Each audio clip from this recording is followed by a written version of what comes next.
Well, that was confusing. I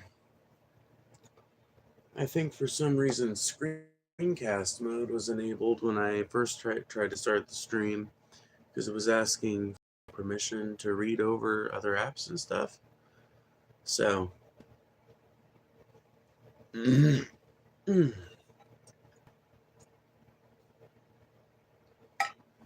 that'll be interesting.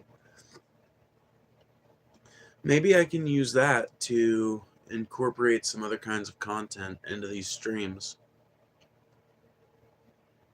I'll experiment with that one of these days. Today is not that day, but at some point I will enable that and see what can be done on it. Although I can't imagine it's going to be a very fun process because I'll have to be picking up the phone and manipulating it to get to different things on it. Although I guess I could just use a Bluetooth mouse and keyboard and then just control it from back here. That could actually be really cool. That could work. And I have a Bluetooth keyboard. I would probably just need like a unitary set, you know. That's interesting to think about, dude. One thing I love about smartphones is the fact that you can pretty much connect any old Bluetooth device for them and have them set up to work with your smartphone. So you can control it with like a mouse and keyboard, and you can attach like a if you want to like a controller, get a Bluetooth controller connected with it with a Bluetooth to your phone. Fantastic gaming experience, really, truly.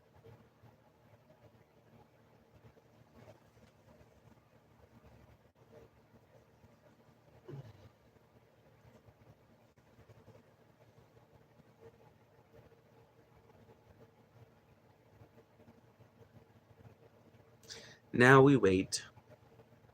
The most exciting part of the stream, the waiting part.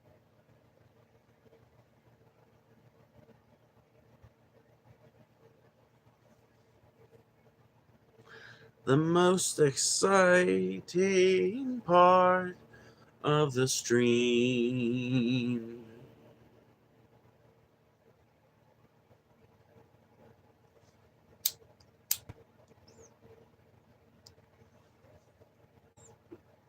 Y'all feeling the Christmas spirit yet? It's beginning to feel a lot like Christmas everywhere you go. I don't remember the words, I don't remember the rest. Do do do do do. Pretty sure those notes weren't right there at the end. I'm pretty sure those were not the right notes. Emmanuel Salazar. I want 10 points if I said that correctly. Emmanuel, I know I got right, but Salazar. I always feel like I mispronounced that one.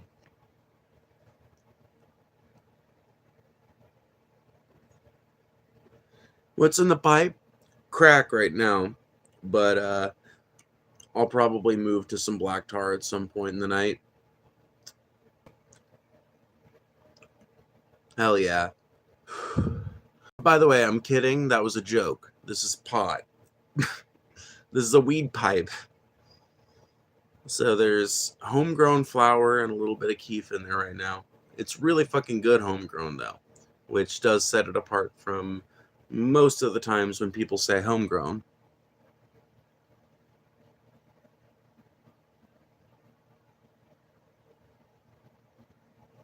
Man, I love it when people come in this chat and they're just speaking a complete fucking other language.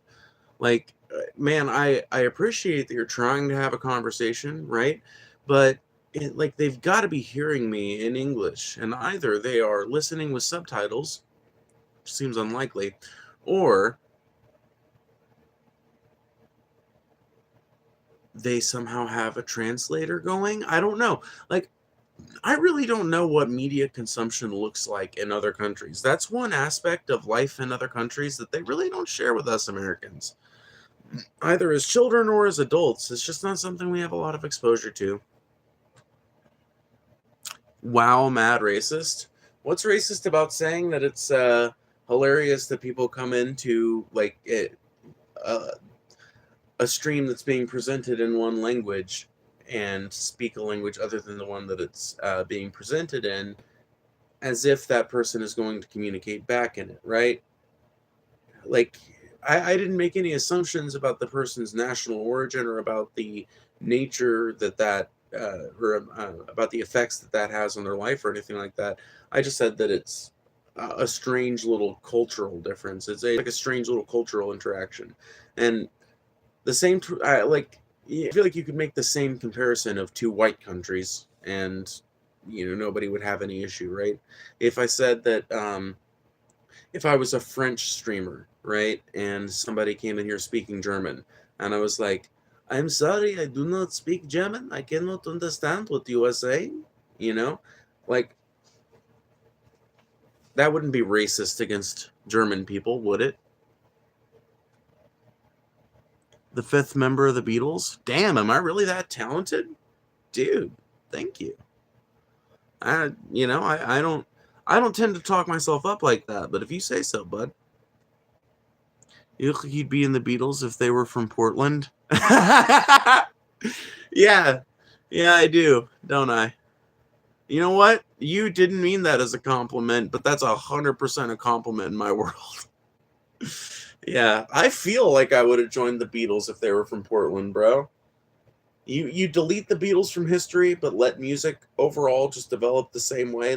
Let everything else in history be the same, but you transport the Beatles away from Liverpool and into Seattle or some little suburb thereof, right? And you transport them like 60 years in the future. Yeah, dude. Bro, I would make an excellent trans femme version of Harrison. That's probably the one Beatle I would be pretty cool with. Here's the thing. Ringo just did not have a very affable stage presence. He was a cool dude, you know what I mean? And he had good vibes, but that's about all he brought to the table. George Harrison gave off like ultimately cool vibes. Now, yes, I recognize George Harrison was not actually a good dude. I recognize that really none of the Beatles are entirely good dudes, with the possible exception of Ringo Starr. That being said, I think I would make a good trans femme modern George, you know? Or like a fifth edition, you know? Like, listen, a four-piece band these days, I mean, like, if you're talking about a band like the Beatles, they probably have like five members if they came around these days, right? Because you had Paul McCartney on bass, Harrison and Lennon on guitar, and occasionally Lennon would also do piano. And I think McCartney could also play guitar and piano as well. And then Ringo on drums, right? And really, you had three guitars because it was a bass guitar. It wasn't a double bass being played. It was a bass guitar, right? So um, nowadays, I can imagine the Beatles having like a dedicated pianist / alternative instrumentalist. And dude, I mean, a different timelines version of me could have totally had me playing, like playing the marimba for the Portland Beatles. The Slugs, dude. The Slugs.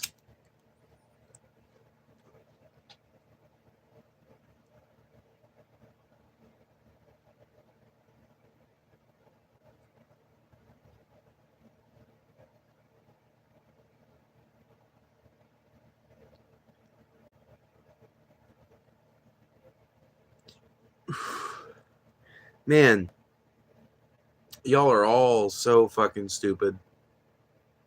I'm trying my very best to make sense out of these chats as they come in, but they're not sending their best.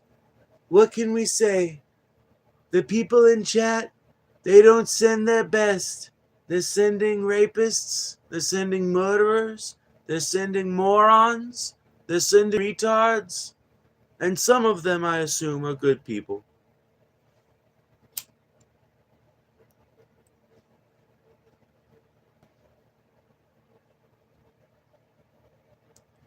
Trump is back, dude. The jig is up. Nothing will change because of Trump's presidency that wouldn't have happened under Kamala's presidency. I'm sorry to burst your weird fascist bubble, but Trump is a billionaire. You know what Trump cares about?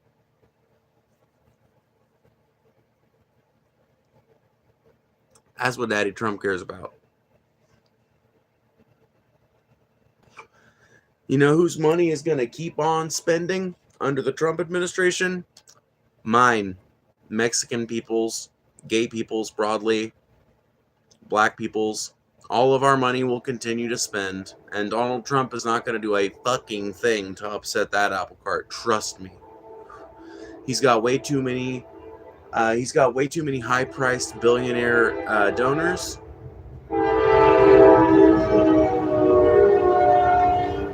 And he's got too many of his own high-priced billionaire interests. Triggered lib, we have a van coming. Have your bags ready soon. Do I seem like a lib to you? I'm sitting here talking about how Donald Trump is literally just a fucking another president that would be functionally no different from Kamala Harris. See, this just goes to show you that Trump supporters really are the deranged Nazi fascists that we've all been calling them, though, for the last 8 years. And because I'm sick of listening to this fucker's... because I'm tired of listening to this fucker's mental illness be poured out on the internet. They're banned now. But just to respond to the last few comments they made, all you need to know that Republicans and maggots in particular really are the deranged fascist Nazis that we've been calling them for the last 8 years is look at how any reaction to Trump coming back other than sucking his little orange dick is interpreted. You're ambivalent about the Trump presidency? I want to literally kidnap you and have you locked in a camp. You hate Trump? I want to have you kidnapped and locked in a camp and eventually killed. You like Trump but wish he would change some of his policies? You should be drug away and brought into a camp. You know what I mean? It's just like these people have an obsession with living out and exemplifying all of the worst angels of their nature. They have an obsession with being everything that libs like me say that they are. They are whatever we say they are, and if they weren't, then why would they say they are?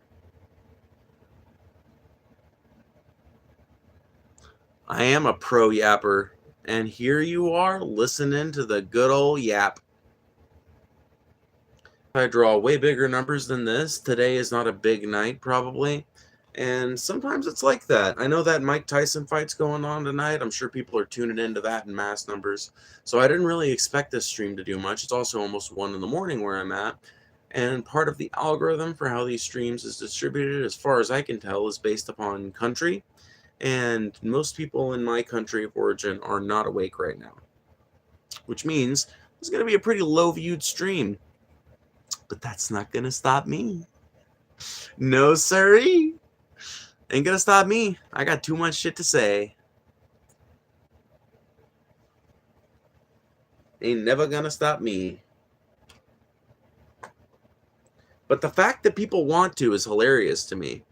The fact that people see my fat ass sitting here smoking weed and talking about Donald Trump being a less than satisfactory presidential candidate, the fact that people see that and want that locked away in a fucking camp, I think is some deranged shit, for sure.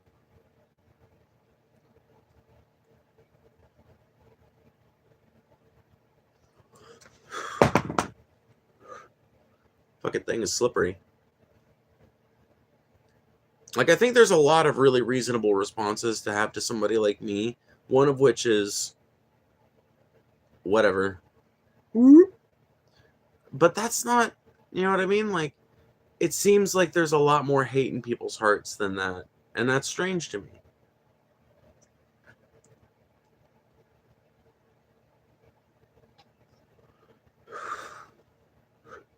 But yeah, Donald Trump will not be a unique president. We are not going to be looking back in 8 years and thinking about how wonderful and transformative the Trump presidency was, or at least I don't think we will. Here, I'll say this much, and burn any lib cred that I might have built up in your minds, because to me, lib cred is about as worthless a resource as you can have. There's a chance that Trump does some transformative shit. There's a chance that any president does some transformative shit.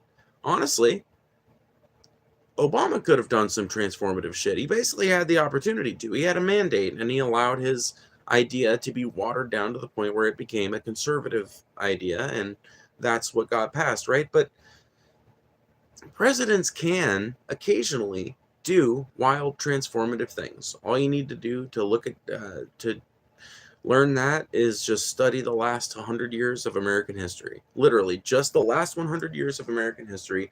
Look back through it, and you will see presidents occasionally choosing to use that office to do crazy motherfucking shit. And so, who knows? Maybe Trump will be transformative. I just don't think he's gonna be. I see no reason to believe why the second 4 years that we have Trump is going to be any different from the first 4 years. And the first 4 years we had Trump were pretty fucking mundane, all things considered. The economy was doing better, but I don't really think that that had much to do with Trump. In fact, I think that had way more to do with Obama, and the reforms that were steadily eroded away at over the next few years. But the economy had been set back into an upswing during the Obama presidency, right? He inherited this big recession, and a lot of the work of that administration was in reversing that trend, in stemming the tide, right? And Trump inherited a pretty fucking good economy, and Trump is inheriting a really good economy on paper that is a fucking total house of cards. It's an economy that looks good from the specific angle of stock prices and real estate prices. If you're looking at it through the lens of billionaire profits, the economy's doing great right now. But if you look at it through the lens of consumer prices and wages and any sort of working class metric, you start to see the real fucking danger that the economy is in, right? Houses are fucking crazy expensive, right? Which is great if you fucking own 10 houses and they're an investment vehicle for you, right? That's awesome. It's horrible for the working class person that's got to try and buy a house in that economy, right?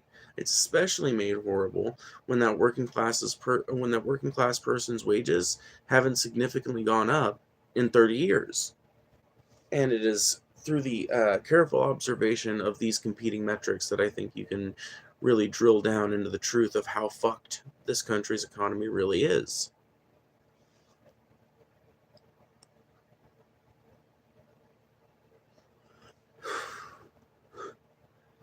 And I really do think that house of cards is going to have to topple over at some point. At some point, there will have to be a reckoning, because it has already gotten to the point where it is impossible for a lot of working class people to buy a house. And it pretty much has been, it pretty much has been hardcore for like 5 or 6 years now. But honestly, it's been pretty fucking difficult to buy a house for more like, I don't know, I'd say like 6 or 7 years. But I will say, like, it is a really sharp increase in how expensive all this particular resource has gotten, right? So if you go back and look at house prices, and I kind of remember this because I was actually doing a little bit of house hunting in 2019. I was living in a rental with some roommates, and I kept thinking, if we could find a house that we could buy, we could probably be paying about what we're paying here, which, looking back in hindsight, was actually a great price. It was like $475 for a 3-bedroom house, 1 bathroom, but still 3 bedroom, 1 bathroom, kitchen, and full service hookups for laundry and shit. 1 car garage, big yard, fenced in backyard. So it was a nice place. And I kept thinking, this is a pretty nice place. I bet we could find a reasonably priced home. And I couldn't, but that was just due to a lack of activity in the market near where I was. But when I looked at other places around the country, even, I saw way better prices than I see when I look around nowadays. Nowadays, like let me put it to you this way: when I was house hunting back then, and the last time I was helping my mom kind of house hunt, it was like 5 or 6 years ago, and prices were high, but not. I mean, it's always been expensive to buy a house, right? And they were kind of like a little more normally high back then. And they were still inaccessible due to, income and shit like that, but it would have been accessible uh given a few changes in our life, right? Um when I look and so what that means, what that translates to in numbers is like when I used to look at these like house prices in say 2018, 2019, you used to be able to find a house for under 100 grand that was not completely fucked. Sometimes you could even find a completely livable, ready to be inspected home for like 50, 70, 85 grand. Nowadays, a home that cheap is going to be a complete piece of utter shit that is going to have to be completely rebuilt and would likely be served just as well by being bulldozed and having new construction built over it. And that will eventually become completely untenable. You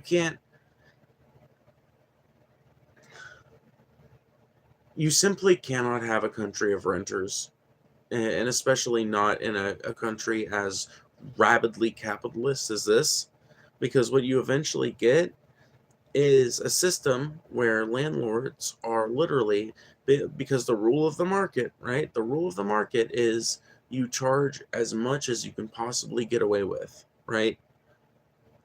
I mean, that's a fundamental rule of capitalism is you charge as much as you can possibly get away with. And it sounds cold-hearted and cold-blooded because it is, and people would say that I'm reducing that I'm squeezing something out of it. But no, that really is just the truth of how pricing works, right? If they could price it higher, they would. The reason they keep it as low as it is because that's the price that people are willing to pay. And when they detect that people are willing to pay higher prices for similar items, then that item's price will also go up. And when you have that in housing, and when you have um, okay, so when you have that in housing, right, in the form of rentals, then you end up with a system where landlords can continually charge more rent because they perceive that that is what the market is capable of holding. That's what the market is capable of doing, dealing with, which is to say that um, that's what an extensive set of factors in the country that you're operating in has allowed people to think is justifiable to charge for rent, right? And it does not translate in any way to whether or not that price is fair, reasonable, you know, whether it works within a traditional budget. None of that shit is considered. It's just like, how much can we charge and still have tenants? And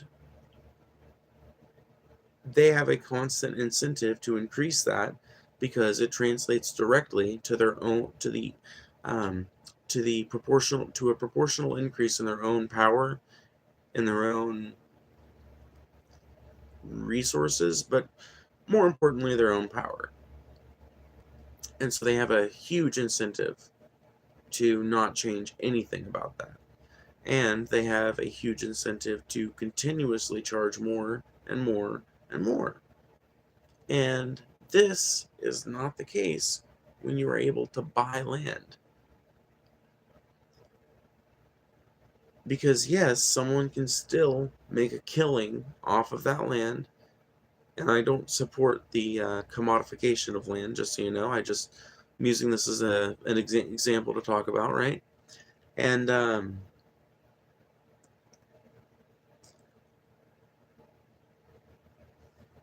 when you buy land, right, someone can still make a killing. They can still upcharge mightily. They can still do all of that. But once you've signed the paperwork, that's your payment.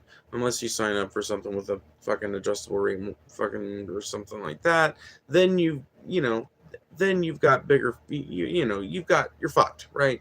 But assuming none of that tomfoolery is going on, then when you sign that paperwork, right, that's the whatever price you just paid, that's the price you paid. Whatever payments you're going to be making are the payments you're going to be making.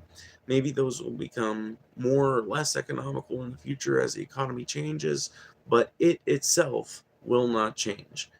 That and that consistency of load upon someone is a way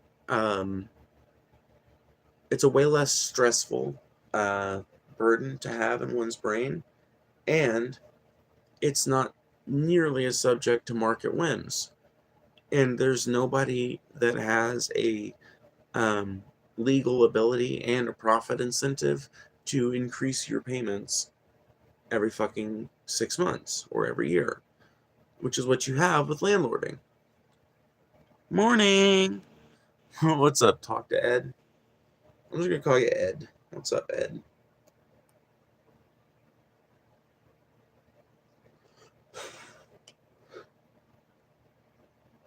But yeah, I think eventually this house of cards is going to fucking collapse because we are looking at a nation of renters right now, and eventually the renters are going to be they're going to be bent so fucking far over the barrel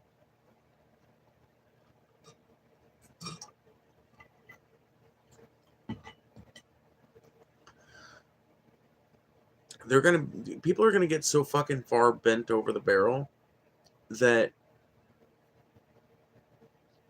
they are going to do some IWW type of tactics. They're gonna fucking unite together in tenant unions. They're going to, and it wouldn't surprise me if there are just a bunch of units all over the country that just, like, look for this headline in the future. This is what better way to say it. Look for this headline in the future. Millions of rentals across America, or I'm sorry, millions of tenants across America are struggling to pay their rent on time. Tenants are having, and here's the subtitle, right? Tenants are relying on DoorDash, gig labor, and OnlyFans to supplement their income from many of them already multiple jobs. It probably won't be worded that badly, right? But look for a news story that talks about that sort of thing in the very near future. Because there is a fucking crisis coming to this country. It is about to get to where people just, like, literally, you know what complaint I hear from people more than anything these days? I can't make my rent. I can't make my rent. I'm not going to make my rent. I don't know how I'm going to make my rent this month. Rent, rent, rent, rent, rent. The fact that that is a fluctuating number that just keeps getting higher and higher and higher and higher and higher and higher and higher and higher and higher is about to come. Those chickens are about to come to roost in a big way.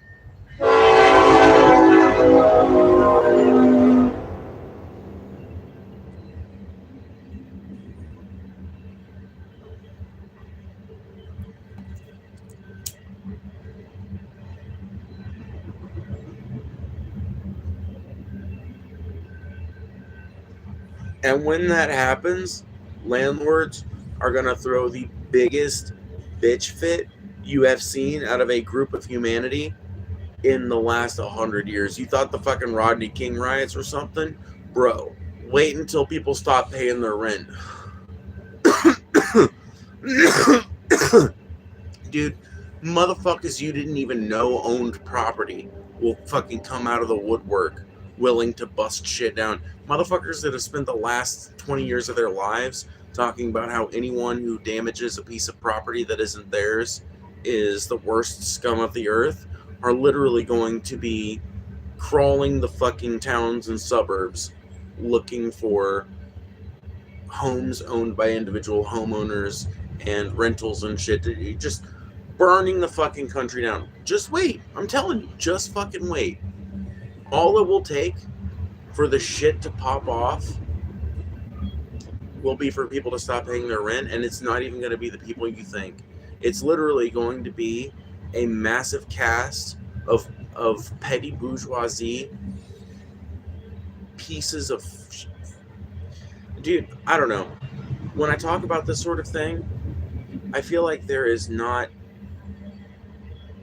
condemnatory enough language with which to discuss the position that people who get a little bit of money and decide to lord that over their what used to be their class brethren, I hate that shit so much. Landlording is wrong whether you've got 4 properties or 400.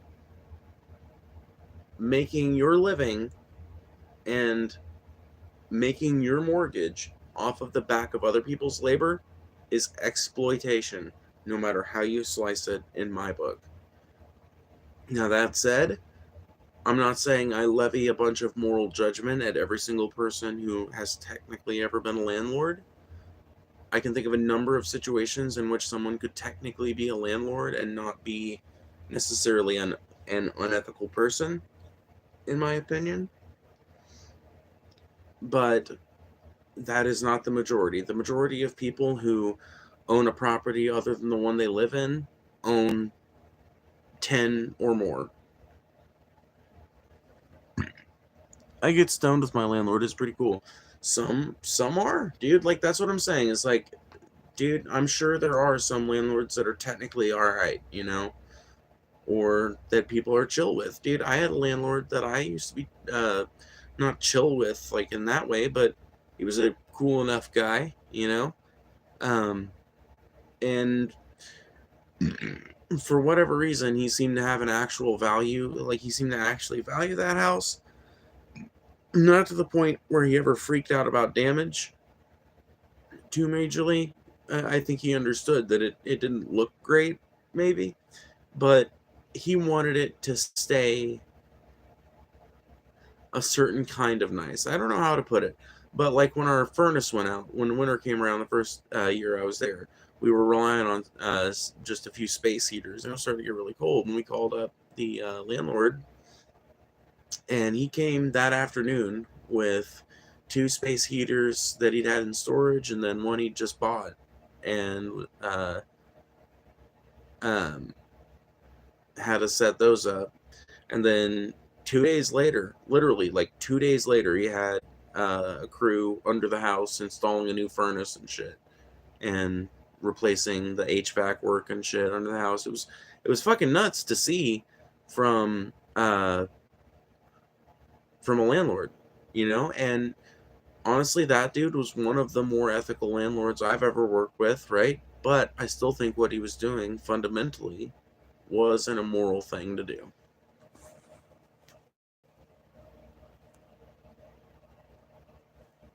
What is bro even talking about? I don't know. Why don't you clean the fucking snot out of your ears and listen for a second? You might learn something. Thank you for banning that fucking fuck. Dude, I don't know why I read that comment. I knew that was going to be some dumb fuck shit.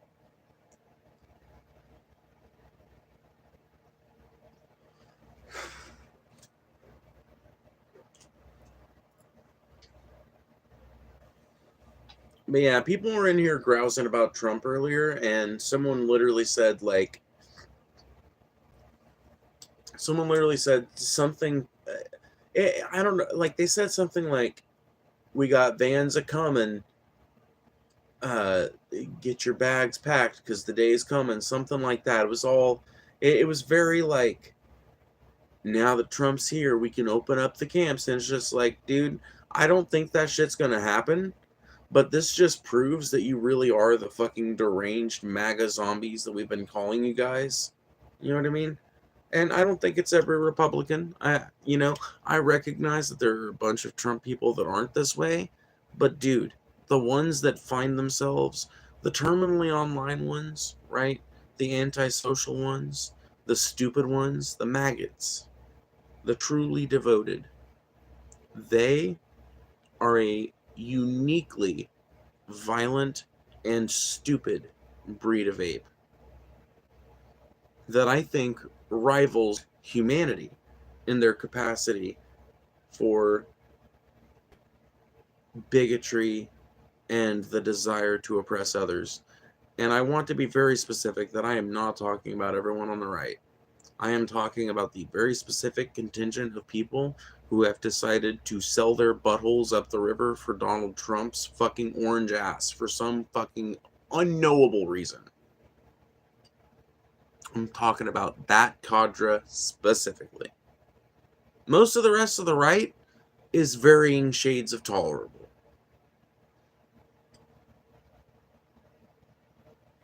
What time in your place? I'm streaming for 30 years.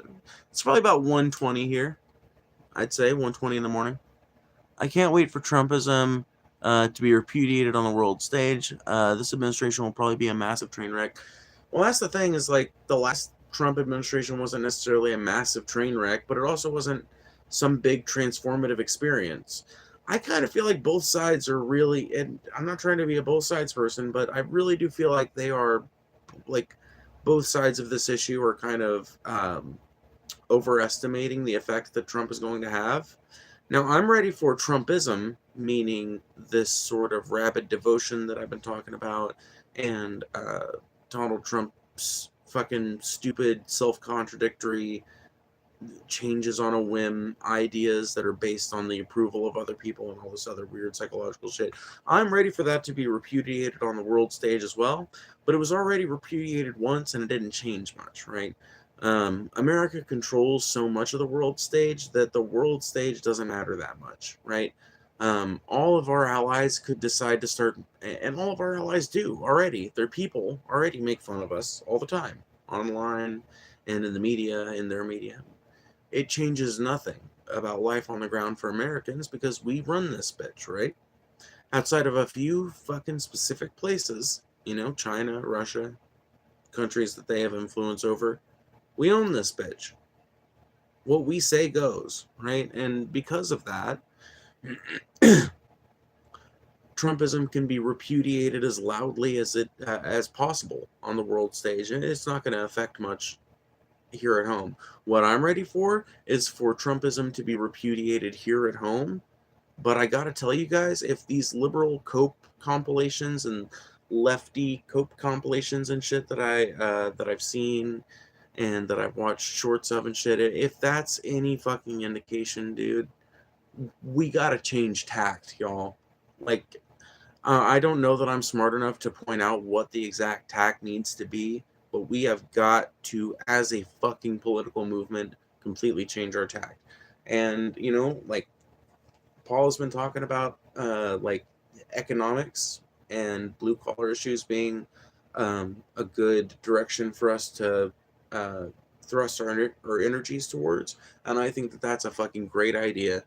Like, that's the best idea I've heard, because I think that the people who've been saying that this super strong identity politics foot is not the one to lead with average Americans, I think they're 100% right. Because having worked with average Americans for the last year, dude, most people are willing to be tolerant and accepting in their day-to-day lives, but they also don't understand or pretend to understand a lick of this shit. And you trying to explain it to them, no, you just come off as condescending more times than not. The only way most of these people ever learn about a minority is by befriending one.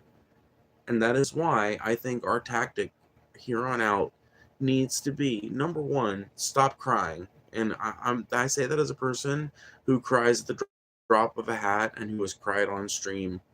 But we need to stop crying about political shit because it makes us look like weak little bitches. And I've known enough leftists to know that we are not weak little bitches. Libs, on the other hand, do tend to be weak little bitches. But we need to change our tact with libs too. I hate to say it because I love to hate me a lib, but we really need to start explaining to people why it's not enough to just be pro libertarian social policy, but still believe in capitalism and all this other shit, right? I think leftists really need to start breaking out the theory. And if you can't break out the theory because you don't understand it, then read some theory. And if you can't read the theory and you can't, like, if you can't understand it because it's too far above your grade level or, like your reading level, then there are simplified versions of all the major communist texts, right? Which will help you to explain your positions in the future, right? Um, because the basic ideas behind leftist economics are so fucking simple and easy to grasp if you can figure out a way to subvert people's instant reaction to anything red. Trump's first term was just lame, not horribly destructive. Exactly. I hate that the tariffs and deportations will hurt people, but boy, do I want Trump to crash the economy and fuck everything up. It's due for a crash anyway. Best it happens under Trump and his dumbass tariffs. Maybe, maybe not. Let's see what happens. One can dream. Well, I'll tell you this much. I don't think that tariff shit is going to happen because what you're telling me is that, it, okay, I don't think anybody seems to have. I have not heard anyone else bring this up, so I'm just going to bring it up. Has Trump considered what a fucking massive stimulation on the economy tax season is? Because it's a huge fucking stimulation on the economy, dude. There are tax season sales. There's all kinds of money getting spent during tax season, bro. All kinds of fucking money being spent. And a lot of times the money being spent is in furtherance of further future economic activity. So it's like when you tell me that Donald Trump wants to get rid of income tax and fund the things that used to be funded with it with tariffs, what you're telling me is that Donald Trump wants to cripple the American economy by not only making prices wildly higher for a shit ton of goods, but also by deleting the biggest and most primary economic, um, economic, what do you call it? It's like everybody suddenly gets a little bonus, right? Everybody suddenly has a little bit more money to spend. What are you going to do? That yearly economic boost, right? From what I can tell, seems to be pretty fucking important to the economy because, dude, every single fucking tax season, people I know, at least fucking two of them are gonna get a new car, right? And at least fucking three or four of them are gonna get a new TV, right? They do things that are not just economic stimulation in that moment, but that guarantee further economic activity in the future. And I just do not see a billionaire fucking that up, especially a billionaire that has, um, well, I don't know. I was about to say that Trump has heavily involved himself in various retail markets, but I don't know how involved he is in that industry anymore. I don't know if Trump still, I don't know what Trump's stock holdings or anything looks like, or even if he's allowed to own stock being a former president. I'm assuming so, but I don't know.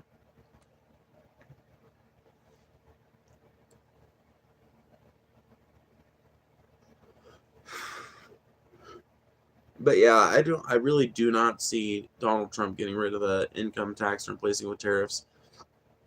what I think you'll see happen instead is him just institute tariffs. And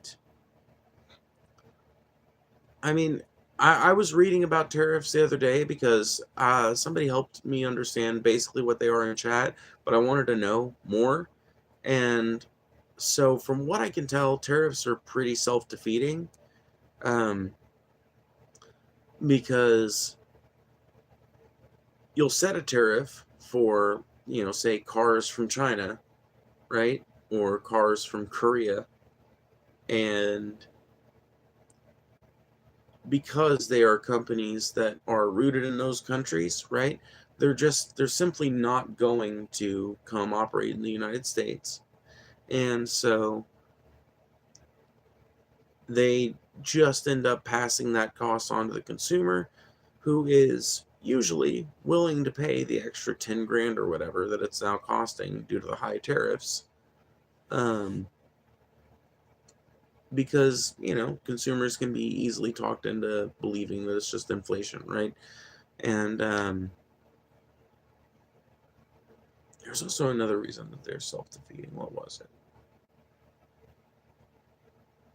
Anyway, long story short, tariffs don't work, and there are more intelligent people than me who have explained why.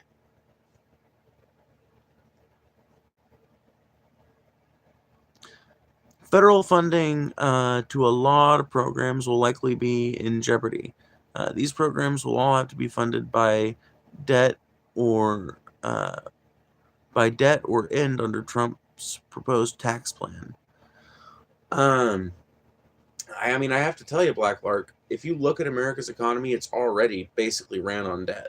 I mean, like, maybe you're talking about something different, but my understanding is that, like, the reason why America is in such crazy fucking debt, but that it doesn't really matter, the reason why that has been justified to me is because the modern economy kind of runs on debt. But maybe I'm assuming you might mean that people in these specific institutions are going to start having to find creative ways to take on loans from other places in the government, or from actual banks and shit, that they will just have to hope are paid back with future funding, right? Is that what you're talking about? Because if you just mean that it's just going to, like, add to the federal debt, I mean, it would no matter what. So I have to assume you're talking about debt that would not simply be naturally taken on by the federal government. But even then, if a government institution takes out a loan, it still holds that debt, right?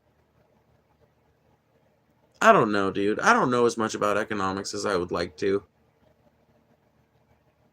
Bobby Kennedy in charge of food regulations. Surely this is good news. The guy wants healthier food and has a high standard. Pretty cool. So let's just be honest about Bobby Kennedy, right? He is a mixed bag. So Bobby Kennedy is kind of a weirdo when it comes to vaccines. In fact, he's a total weirdo when it comes to vaccines. And a lot of his, like, health opinions that, let me put it this way. I would never want my doctor to be Bobby Kennedy. You know what I mean? And I don't think he is a medical doctor. I don't think he's ever made that claim.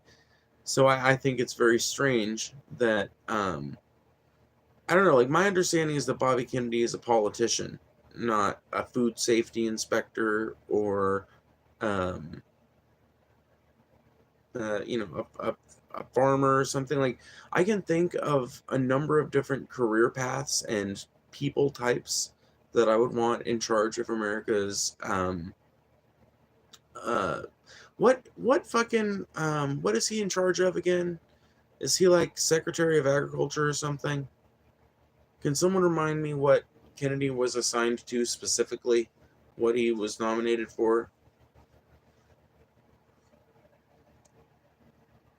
There's also the tariff wars that can be started, e.g., American cars are banned, making American cars sell less in China, or steel, or another resource. Right. Yeah, most of American debt is owed to itself, and yeah, I do mean there will be more money in circulation that is based on debt to ourselves. It also devalues our currency. Yeah, we'll see with Bobby. He may mess with research funding for things he doesn't like. That's what I'm afraid of. What Black Clark just pointed out is what I'm 100% afraid of. Thank you, Black Clark, for putting it so poignantly and kind of hitting the nail on the head there. Robert F. Kennedy, he just does not strike me as the type of guy who is going to be fair and unbiased in the research grants that he grants and in the funding that he provides. That said, let's see. He wants to put his foot in the door with pharmaceutical industry about time as well. Oh, also something I want to tell you on American debt owed to itself. I got a BRB. Okay, right on. Yeah, I mean, like, somebody does need to regulate the pharmaceutical industry, and if Bobby Kennedy ends up doing it, great. But I gotta tell you, what usually happens to people in his position, people who get assigned to that position who really want to make some waves on it, a lot of times what ends up happening is that they get bought off by the very corporation that they're supposed to be regulating, and that they at one time held in such disregard. And Kennedy does not strike me as the kind of guy who is immune to that sort of thing. And so I worry about that sort of behavior out of him. Do I think he would do I think he would make strides in getting America healthier food? I don't know. Can I explain to you why American food is? Can I just let you into a little secret about America? Because if I remember correctly, you're Dutch, right? You're you're Scandinavian at least, right? Right, right, Ed.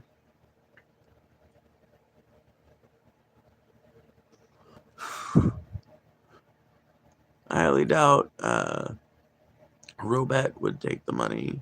What? His dad and uncle were killed for it. Oh, Robert.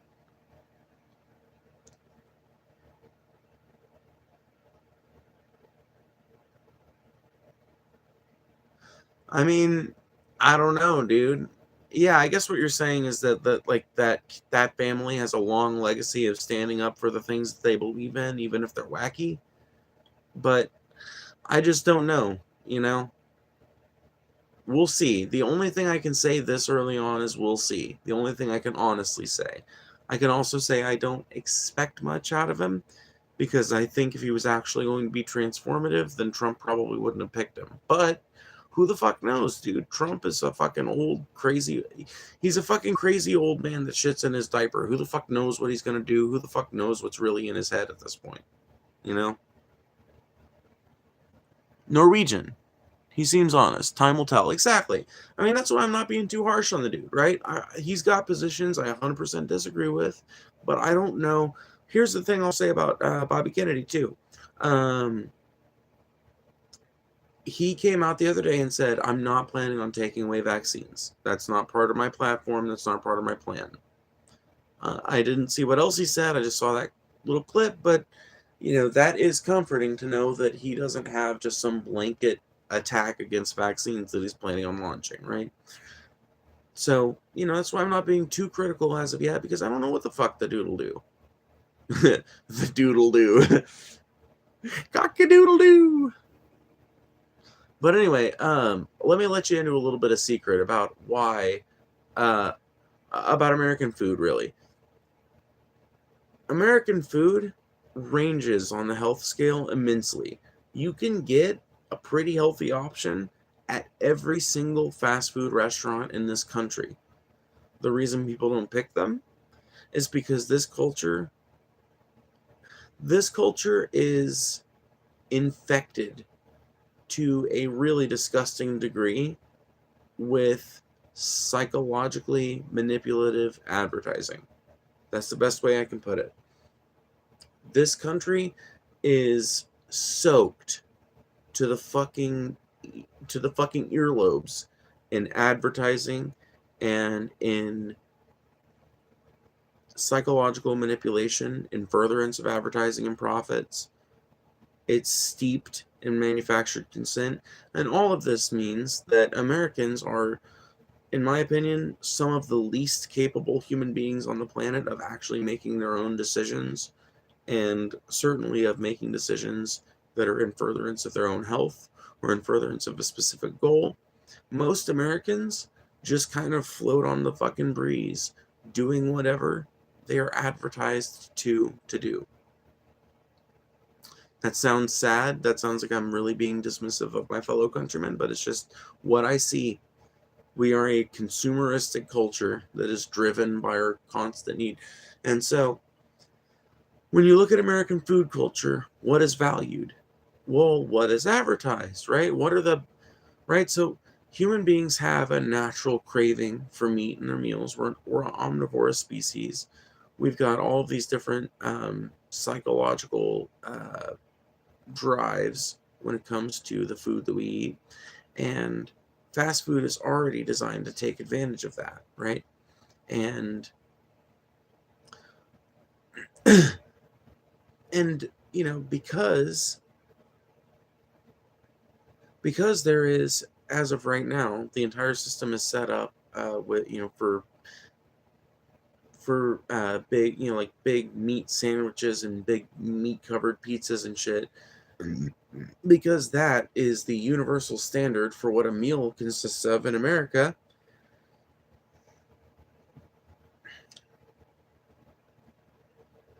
There's an entire framework, an entire economic framework built around the food production industry, and then the fast food industry and the restaurant industry, the food service industry, basically.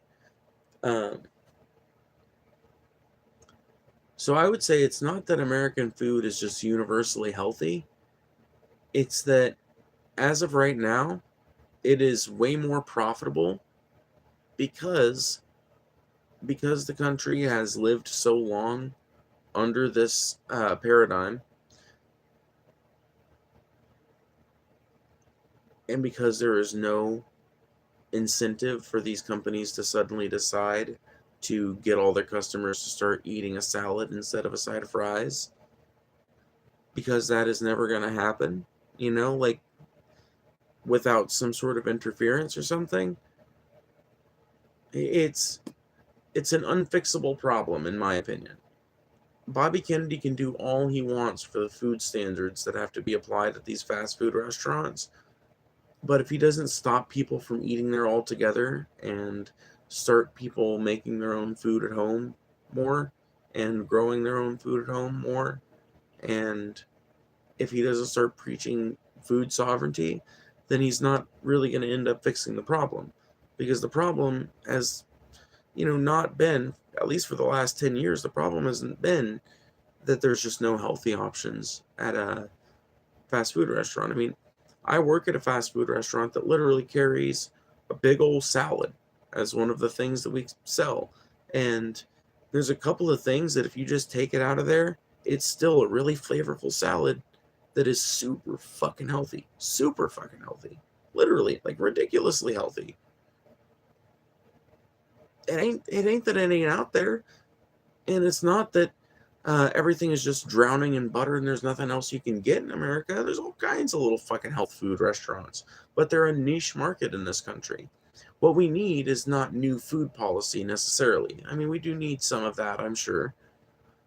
But what I really want to see out of Bobby Kennedy, what he could do to impress me personally, not that I expect him to cater to me personally, right? But what he could do, a thing he could do that would impress me personally,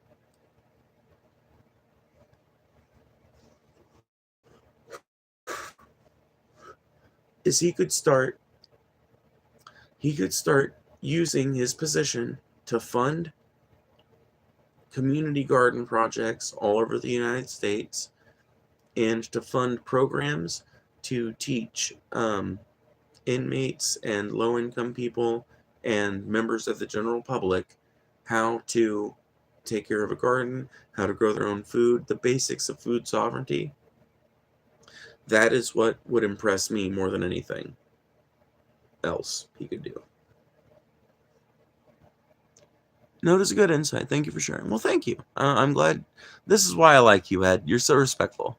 Food sovereignty, local production, and lifestyle culture. That's, I mean, that's kind of what that's a big part of what I advocate for, right? I mean, it's on my channel, food sovereignty and doing things locally, right? If you look at a lot of the biggest problems on this planet, so many of them could be solved by us just getting over some things that we have allowed the capitalists to convince us that we can't live without. If we would just get over the idea of needing to see a big old fucking pile of oranges at the supermarket, if a protest movement popped off across America to like you know change the way we do produce to where there's way less waste, because I gotta tell you, as somebody who's worked at a Walmart, the way that we sell produce in this country is literally the most wasteful way that you can sell produce. Literally, it's the most fucking wasteful way you can sell it. And there's about a million different things well, not a million, but I can think of a number of different things that we could do, instead of selling it the way we do. Like, honestly, a big thing that would help a lot and would kind of fit in with this model of food sovereignty and going local is, imagine that we see the return in, small, like either small rural communities or in the suburbs. Imagine we see the return of the old style store, the old style general store or whatever, where you go in and there's a little foyer, a little waiting room basically, and you tell the shopkeeper what you need, and then they write it all down, or they input it. These days they'd be inputting it in a little computer, and then it pops into one of the pickers, and then they go get everything you need, right? And then nothing has to be stored to look beautiful. Um, People don't get to sit there and peruse every single thing. You never have to worry about throwing something away because some random member of the public decided to lick all the oranges. Literally, so much strife is cut out from the current, so much inefficiency would be cut out from the current mode of food production and distribution by just ending the era of the supermarket and going back to a more reasonable model of getting your food.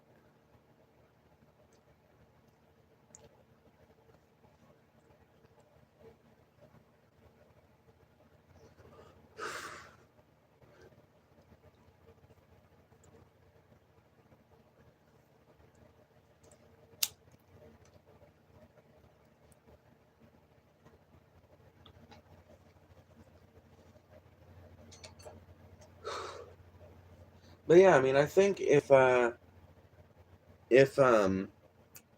if Bobby Kennedy really wanted to do some really cool work on the food front, so to speak, I think that that's something that he could do that would be really impressive to me personally.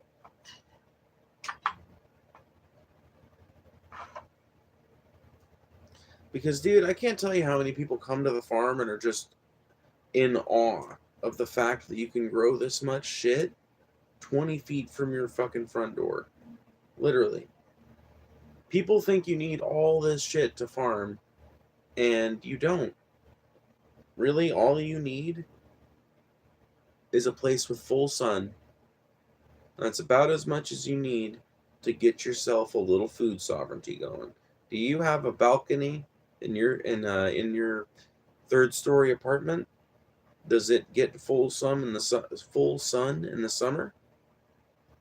Are you allowed to have plants out there?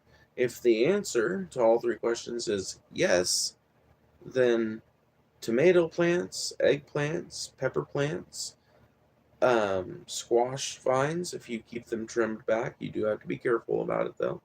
You do have to stay on top of it because they grow like vines. Basically, any kind of crop that you want to grow outside of corn, maybe, and there are even miniature corns, you can basically grow whatever the fuck you want if you've got a little bit of space that gets full sun for most of the year and for the warmest part of the year.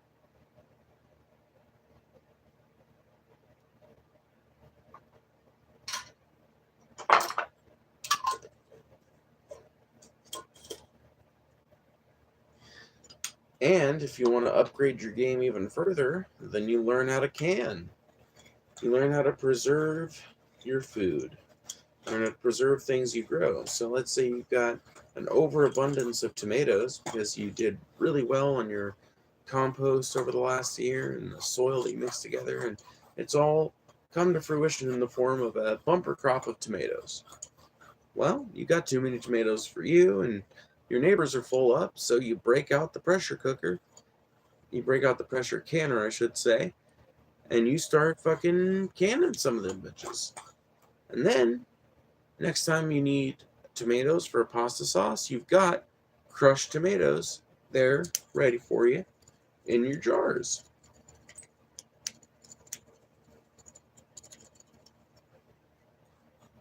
And all of this without ever cracking the Book of Mormon one time.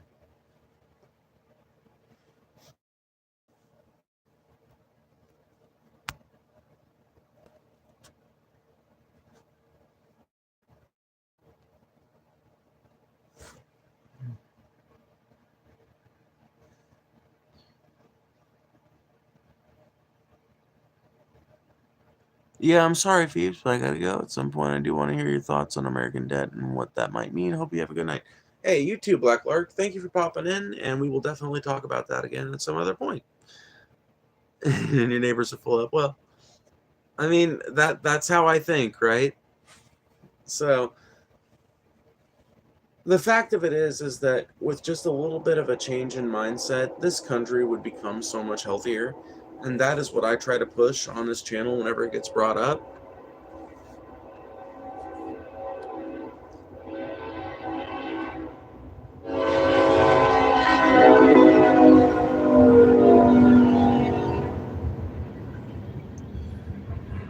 Because I really think that that can do more towards solving our problems than a lot of the other things that we could talk about. I don't think that I'm not one of these people that says that can win the revolution by itself, but that is part of the fight. The revolution is never going to win. Any sort of revolution, whether it's a peaceful sit-in in Washington, D.C. that demands our rights, or something else, no revolution long-term works unless the people who are participating in it know how to get food, how to cook, how to keep people fed. You have to know how to take care of their other needs too, but that is such a fundamental one that is so easy to fuck up if you don't know what you're doing.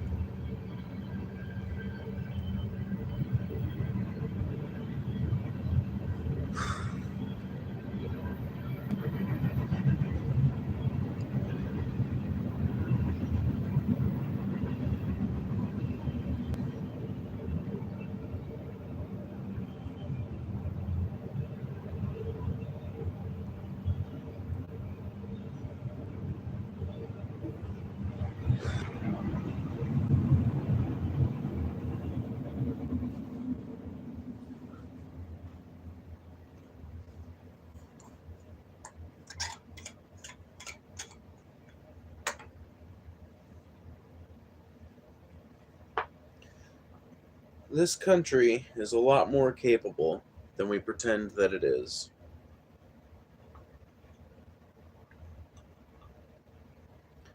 America is the country that said, we are going to have a little bit different of a policy with immigrants. You can come here. You can join our fray. You can be one of us. And we will love you as siblings.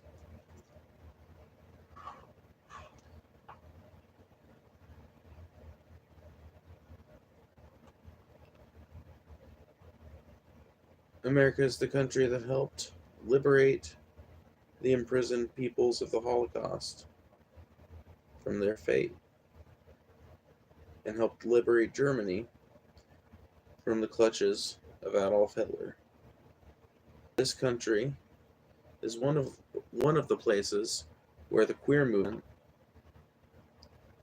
got its first and strongest foot soldiers. Because this country is a country of transgressives, crazy people, and heroes who get shit done more often than we let shit get fucked up.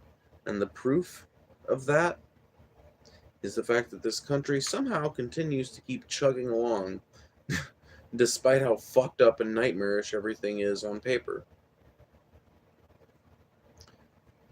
The only reason, in my opinion, for that continued chugging along, the only reason why we continue working as well as we do, and even then in the sorry state we are, is because of the little mercies of everyday people. It's because this country, for better or for worse, believes in itself,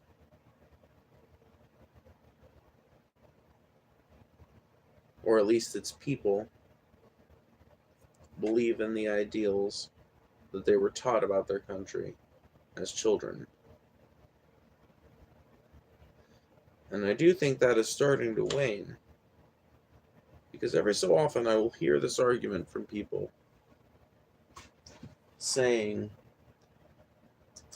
America can't afford to fix homelessness by getting people houses. America can't afford to do universal health care. Universal health care doesn't work. We can't do it. We can't initiate a gun ban. We couldn't possibly regulate that. We can't possibly legalize and regulate drugs. That'd be too much, too great a task. Well, that to me seems very defeatist in the face of American history. It does not seem to me like American history is a story of defeat. In fact, it seems like American history is a pretty consistent history of victory. Victory against foreign aggression, victory against occasional victories against poverty, occasional victories against oppression, victories against slavery, victories against secessionism, victories for civil rights.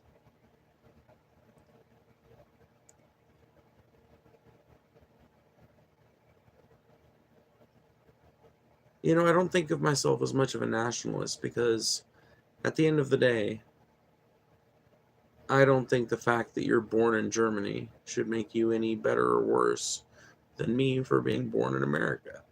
And I don't think that someone born in Brazil is any better or worse than someone born in Detroit. But while we have borders and while we have nations,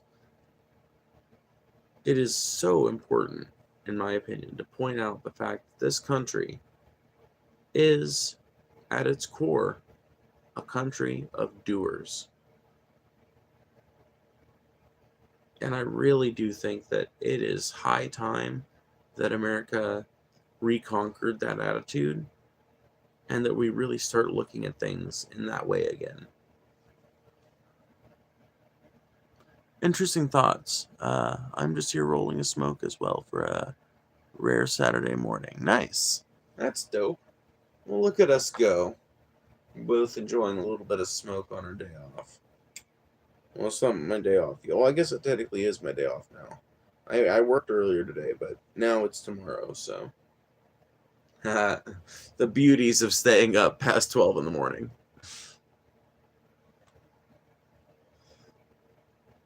I love it. They're so sweet.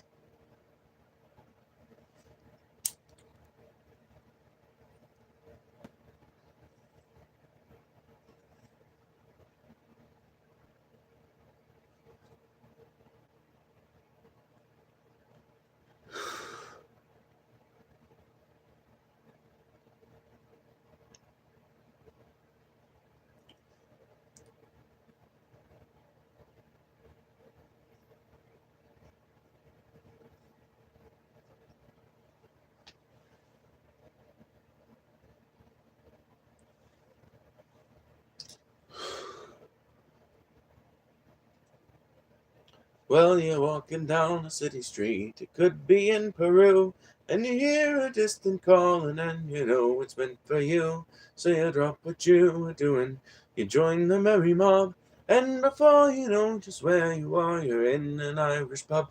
They've got one in Honolulu, they've got one in Moscow too. They've got 4 of them in Sydney and another in Kathmandu. So whether you sing or pull a pint, you'll always have a job. 'Cause wherever you go around the world, you'll find an Irish pub.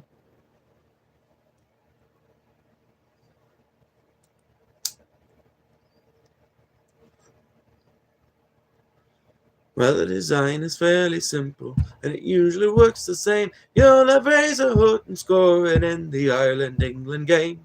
And you know you're in an Irish pub when you're walking in the door. And a couple of lads at Borans will be muttering Christy Moore. They've got one in Honolulu, they've got one in Moscow too.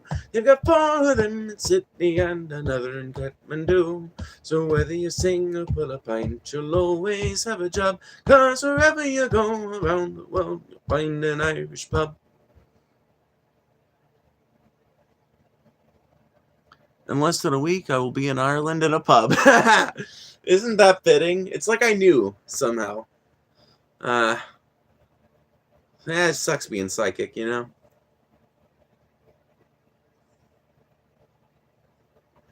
Dude, when I was a kid and I heard people say psychic, I thought they were saying sidekick.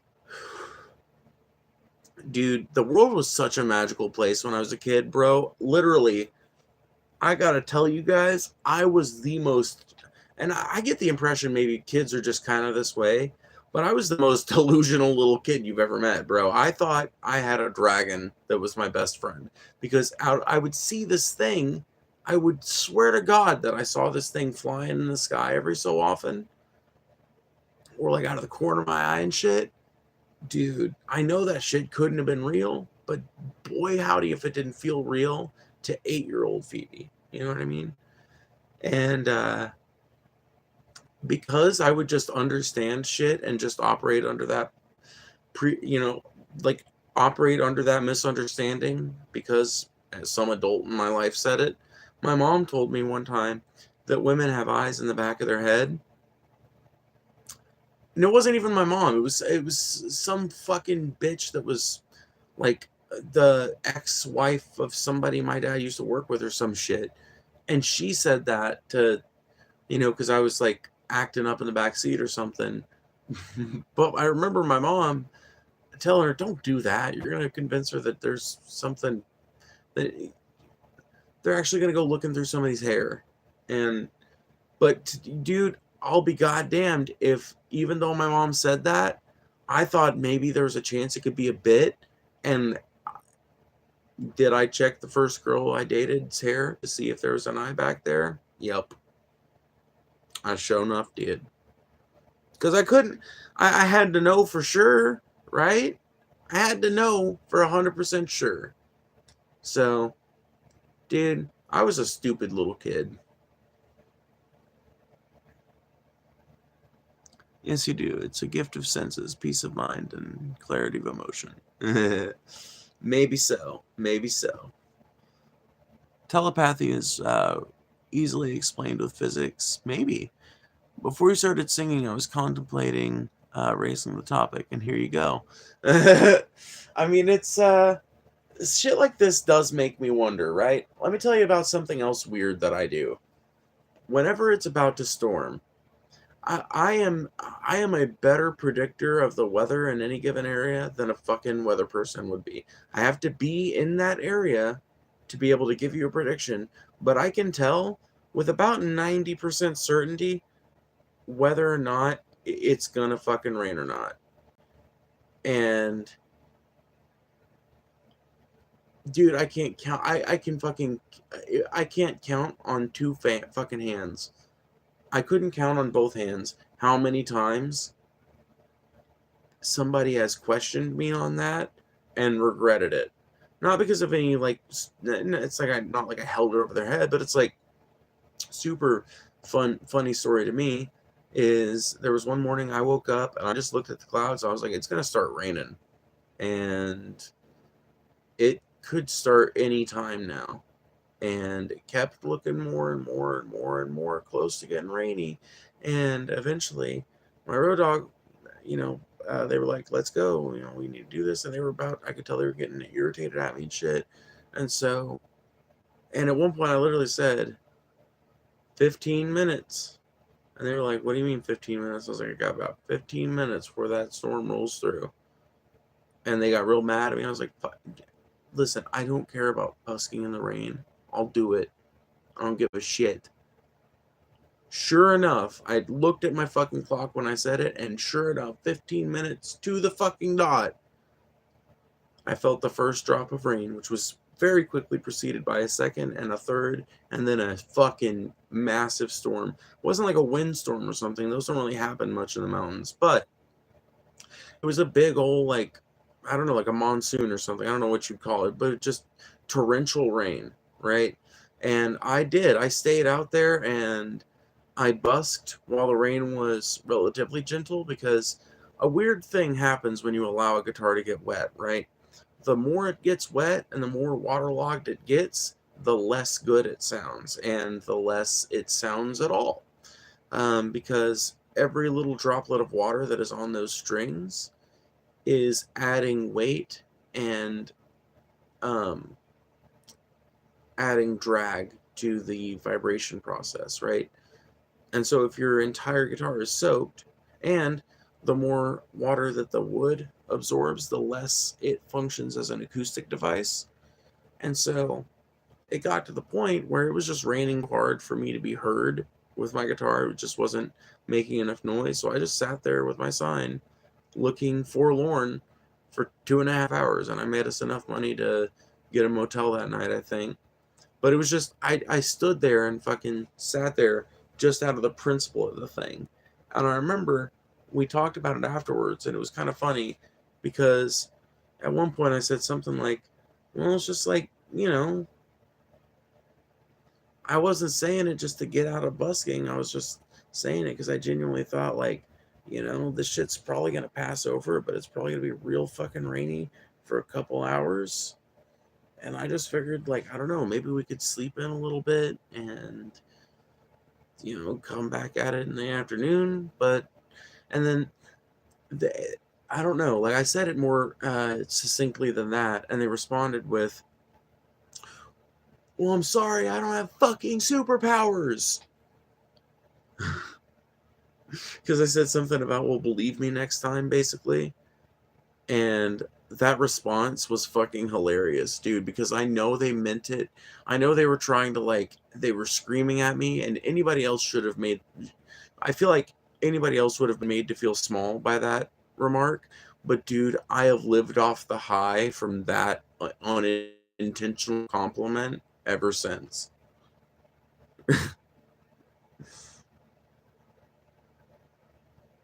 Yeah, that was a long-winded story. I'm sorry, y'all.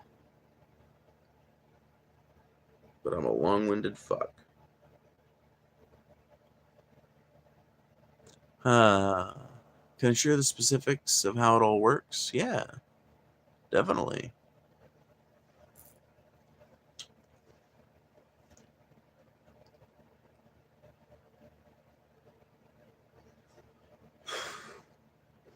Well, you can explain to me the cockamamie theory that you've heard, and we'll see if it we'll see how it compares to the cockamamie explanations that I've heard.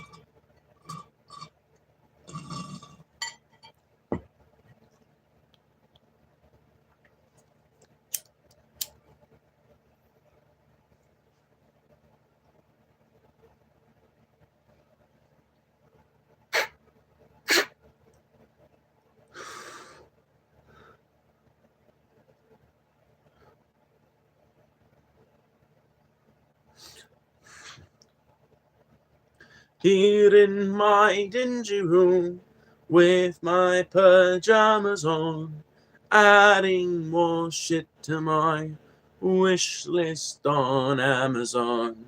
Send to my home address a cornucopia of shit to distract me from agoraphobia. I dream of Hollywood and of a better life, but until that day, I'll beat on my wife. That's a horrible song. Just kidding. It's the best song ever written. It'll be too long to write here. You can break it up into multiple parts. So if what I usually do is I will write out the whole thing and then I will go to the point, because YouTube will actually like highlight the parts that aren't going to be taken, right?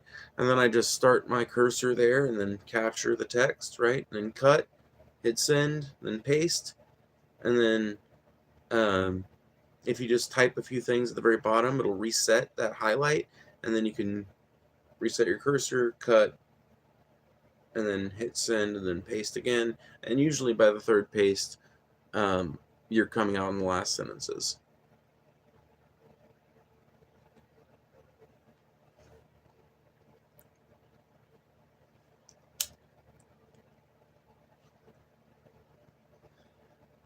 But yeah, I mean, for some things, I don't be letting that fucking text limit get in the way. But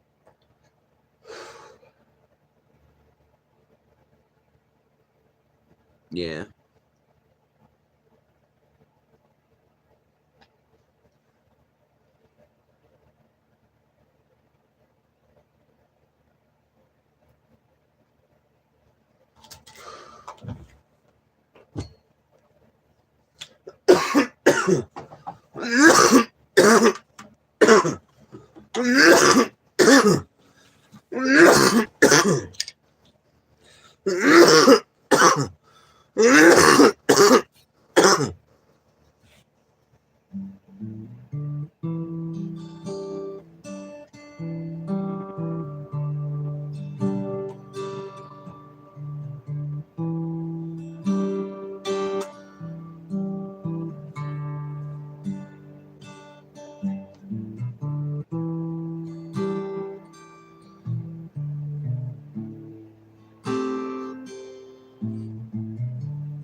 Sounds good, Ed.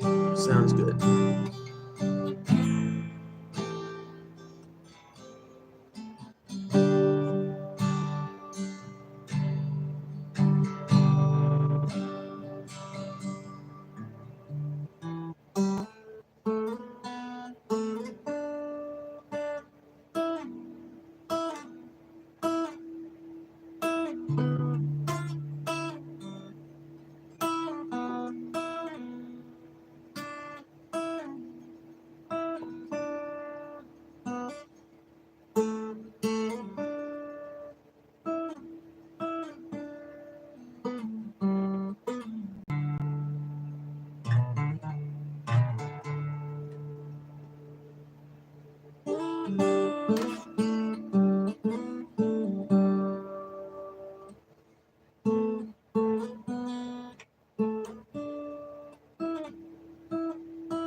Wow, that might be the saddest song ever written.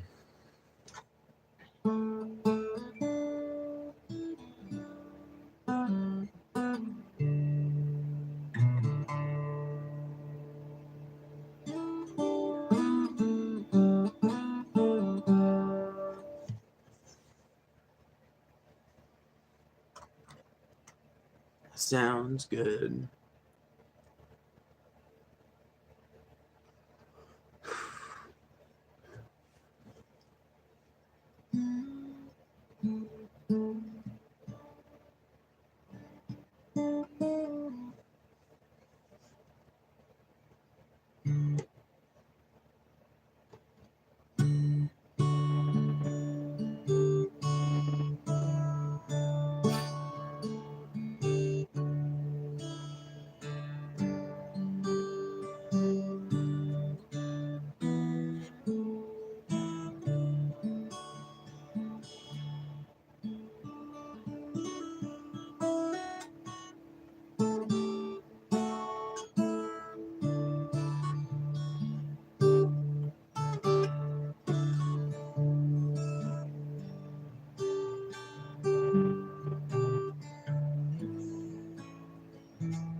long ago, but not so very long ago. World was different, oh yes it was. Settled down and we built a town and made it there. And we watched it grow. It was all down.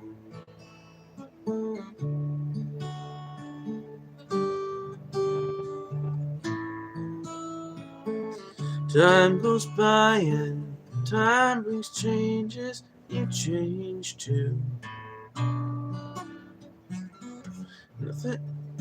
Nothing comes that you can't handle. So on you go. Never see it coming when the world gazing on you. A new town. Nothing you can do. Main Street isn't Main Street anymore. Lemon lights don't shine as brightly as they've shown before. Tell the truth, lights don't shine at all in our town.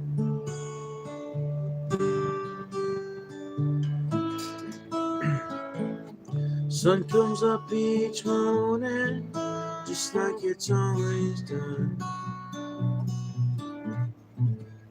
Goes up, go to work, start the day. Open up a business that's never gonna come. As the world rolls by a million miles away. Main Street isn't Main Street anymore. No one seems to need us like they did before. Hard to find a reason left to stay.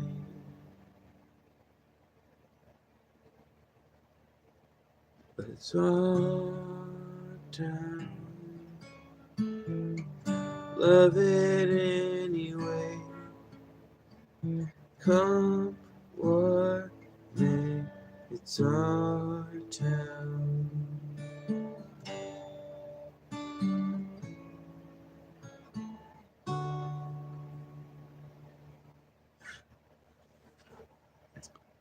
I'm back, but this is so long. It would require 10 messages. Oh, man. Well, let's see how much we can get through before my stoned ass is like, alright, too fucking complex. I bet you I get through 5 of them bitches.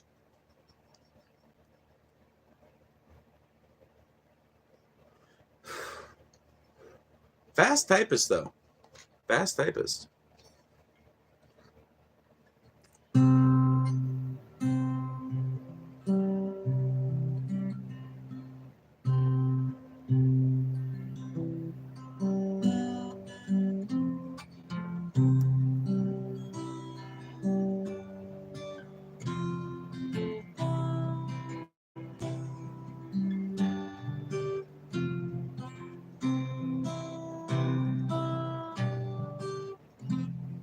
All inside,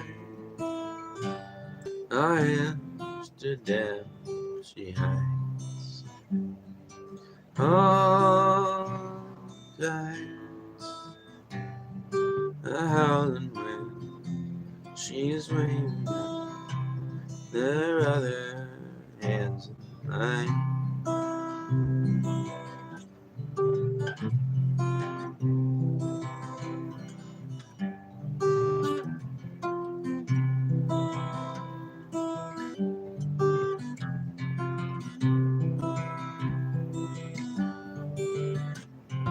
Oh, silhouette, she's going tall and fine.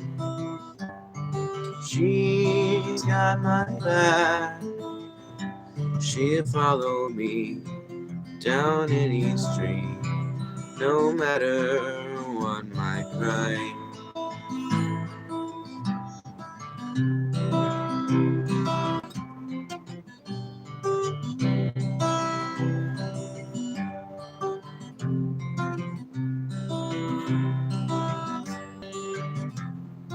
All inside our Amsterdam she flies, holding kites. She'll follow me down any street. She's easy on the eyes.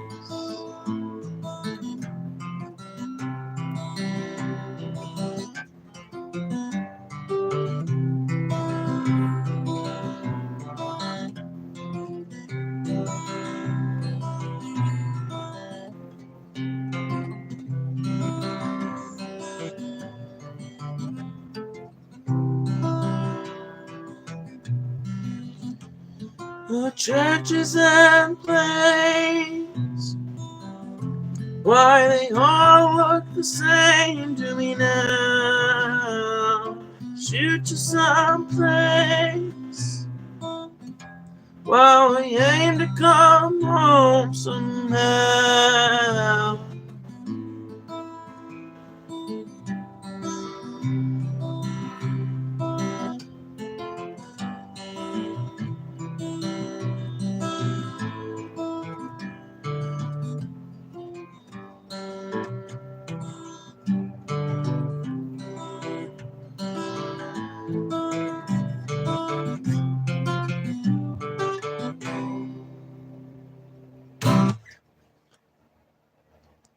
Hell yeah.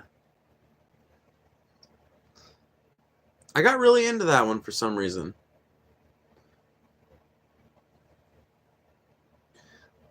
At some point in my guitar playing, I started thinking about it way too much. But I was always at my best when I was thinking about the audience, or when I was thinking about how the song makes me feel, or when I was thinking about anything other than the technical skill of my guitar playing for more than just a moment. Because I think what happened, right, is I would indulge that too often, and I got to where I was like autistically caring so fucking much about what everything sounds like, to the point where I feel like I lost touch a little bit with my ability to kind of just naturally play from muscle memory and from emotion. I don't know if I'm making this make sense, but it's like right there, there came a point in that song where I stopped thinking about it.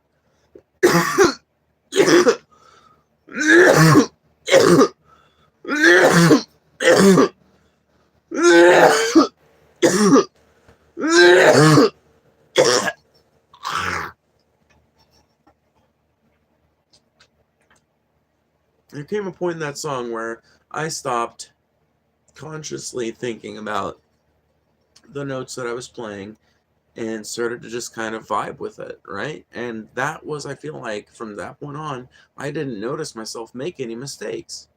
And it's just like, it reminds me, of what I've lost and what I need to get back. Knocking on Heaven's Door. All right.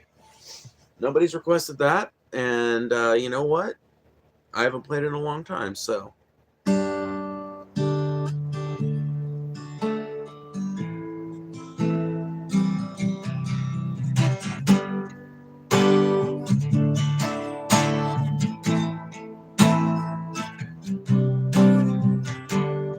I'ma take this badge from me. I can't use it anymore. It's getting dark, too dark to see. Feels like I'm knocking on heaven's door. Knock, knock, knocking on heaven's door. Knock, knock, knocking on heaven's door. Knock, knock, knocking on heaven's door. Oh, yeah. Knock, knock, knocking on heaven's door. Mama put my guns in the ground. I can't shoot them anymore. The long black cloud is coming down. Feels like I'm knocking on heaven's door. Hey, hey, hey, hey, yeah. Knock, knock, knocking on heaven's door. Sorry, I know you requested the Bob Dylan cover, but man, you kind of got to spice it up a little bit, right? Knock, knock, knocking on heaven's door. Ooh, knock, knock, knocking on heaven's door.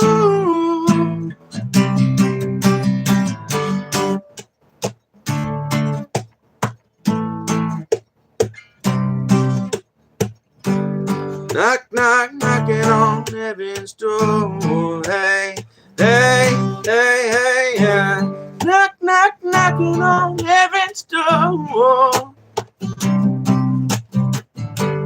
Knock, knock, knocking on heaven's door.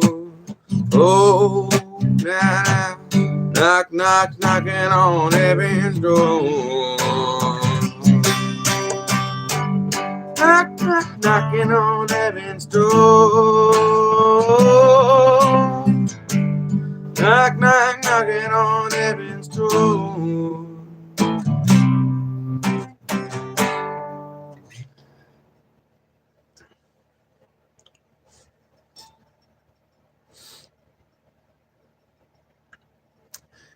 I feel like I did a pretty good mesh, you know, obviously Bob Dylan is more of the acoustic tradition, and I am playing an acoustic guitar, and I definitely didn't go for, I used some of the same notes that Axl Rose hits in that song, but I didn't do a phony impression of Axl Rose, which I can do for that song, but it's a little hackneyed, a little, you know, a little cringe. Thank you, thank you, thank you. Okay, let's see. The physics and nature of telepathy. 1. The brain's electromagnetic field. Every thought and emotion generates electrical signals in the brain. These signals create an electromagnetic field around the brain, unique to each person. When strong emotions are experienced, the intensity of the field increases, radiating outward like a subtle energy signature. Shared brain structures and resonance. Humans share remarkably similar brain structures. This biological similarity creates the potential for resonance, where one person's electromagnetic field might... Okay, I see where this is going. And I have heard this theory before. And I do kind of tend to agree that it is probably the most logical explanation for a whole lot of weird phenomena, right? Not just telepathy. In fact, the fact that they only correlated to telepathy is kind of strange to me, because I can already guess where this is going, and to me, this could be responsible for ghosts. This could be responsible for the occasional, like you know, telepathy shit too, right? It could account for all sorts of weird coincidence in the world, right? And it could be part of the explanation for Jung's theorized collective subconscious, right? Which I think is, you know, more than just a theory at this point. I mean, we do have a collective subconscious, right? Objectively, because we all have subconscious, and that means we have a collective subconscious. If you look at us as a group, right? But whether or not we have any influence over that, or anything like that, that I think is or like how much we can connect with that, or anything. You know, that that's the big sticker. But yeah, I think this could kind of explain maybe some of how that works. You know, as far as like how a collective subconscious of humanity might work as a kind of shared conduit of energy rather than just a description of the psychological nature of our species. But yeah, if anybody has any more requests, that one was super fun to play. I'm always down to play more.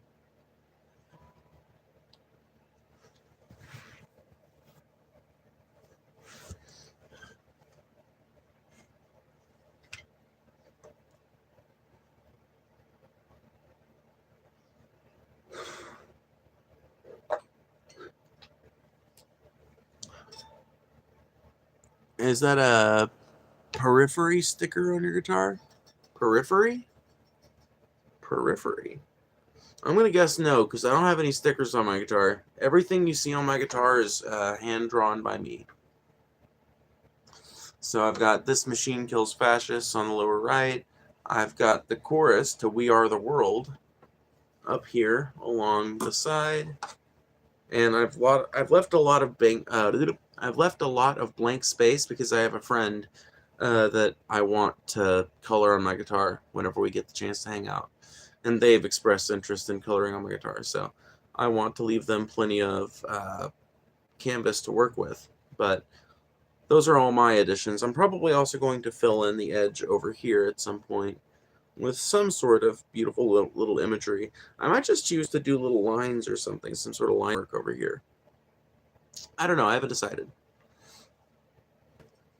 But yeah, I like to keep the guitar interesting looking.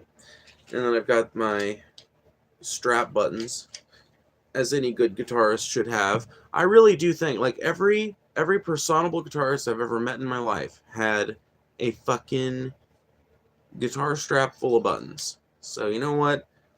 That's got to be part of the winning recipe for success.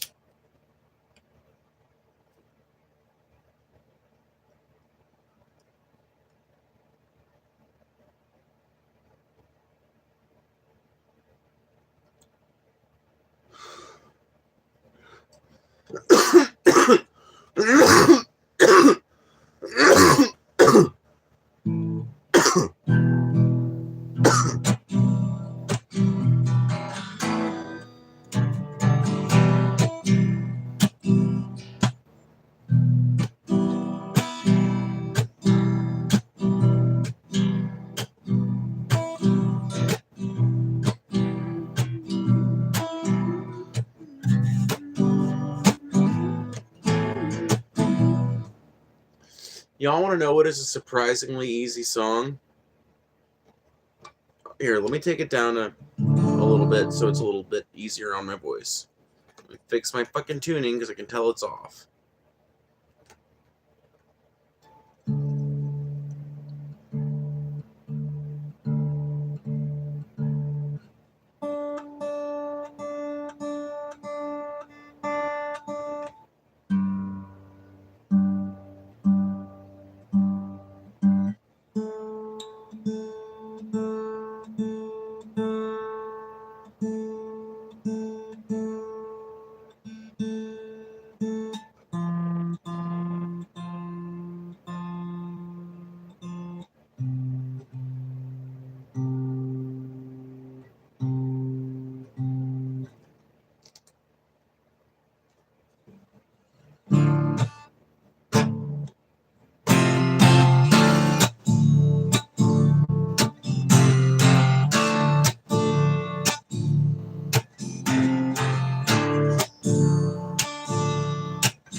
Make us fight through the night and the early day.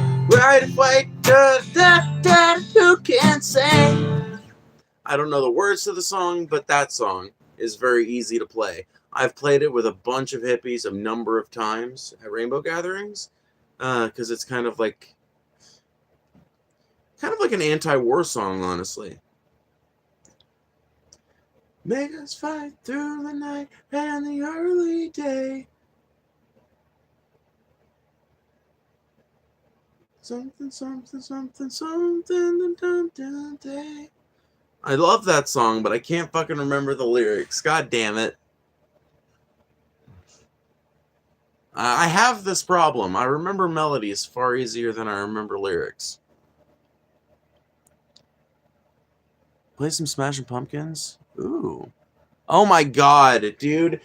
Oh my god. You are fucking... You gotta stick around. Okay, bro, you gotta subscribe, because literally 2 out of the 3 songs you just listed, I know. So which one do you want to hear more? Mayonnaise or Nutshell? Because we gotta have you around. You know the same type of music I like, so...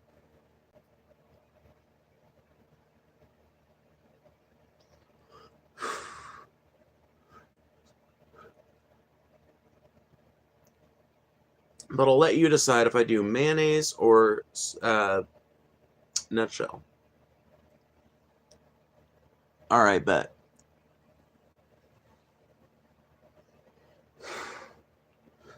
I'll do Nutshell first, then.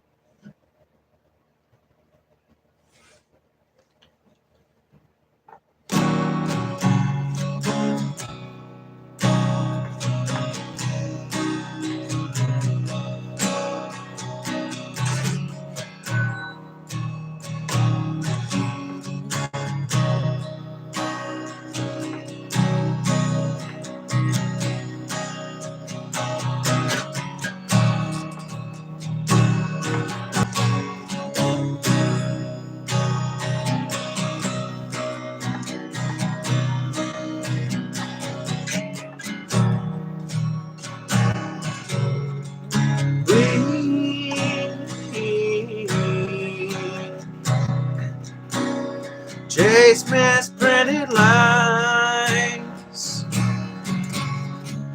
Please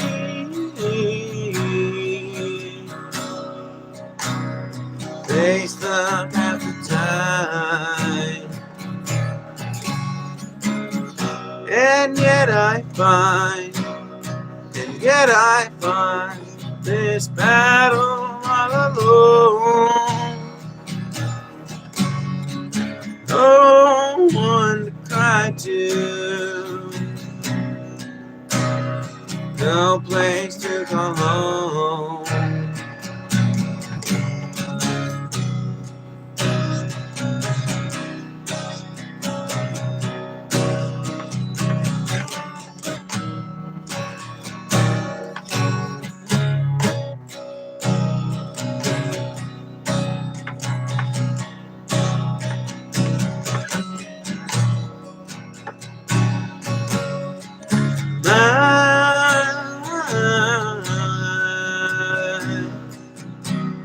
Gift of selfish rage.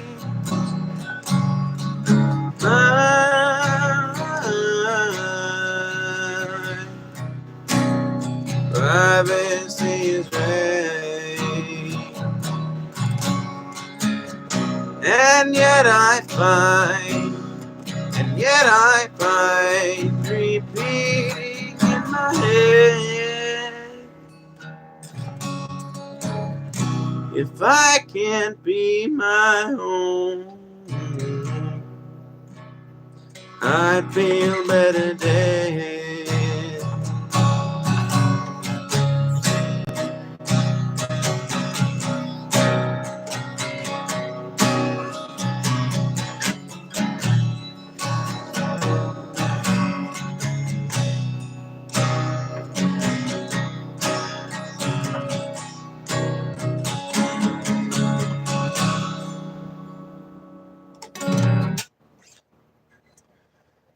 Oh man, that's an emotional song.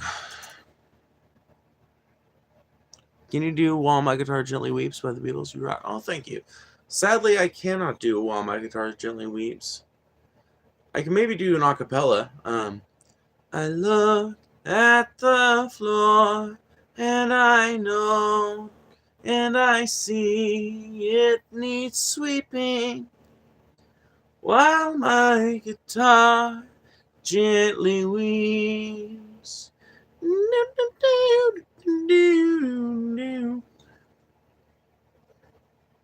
Well, thanks, guys. Y'all are being so sweet. But Mayonnaise is actually the song that inspired me to come out as trans, so I know that one as well.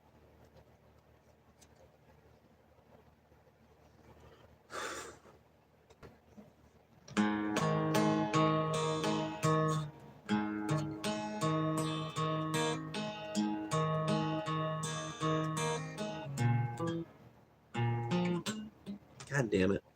I'm gonna have to do this without a pick. Damn it, it's my ear. Okay, anyway.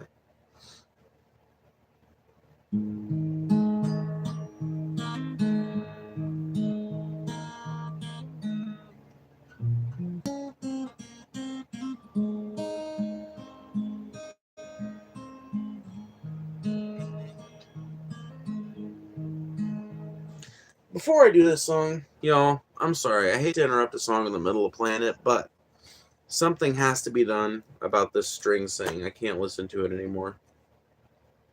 And hopefully this thing is still good, although it is probably ending. It is probably nearing the end of its lifespan. We'll shake it up a little bit and we'll see if we can get some mineral oil out of this thing nonetheless. This is a string cleaner that was recommended to me by the owner of my local music store. And considering that it's the dude that sold my father his first guitar, I'm going to assume the man knows what he's talking about. That is quite a bit of gunk it just got off there, so we'll see. But they say you do a couple of coats, and then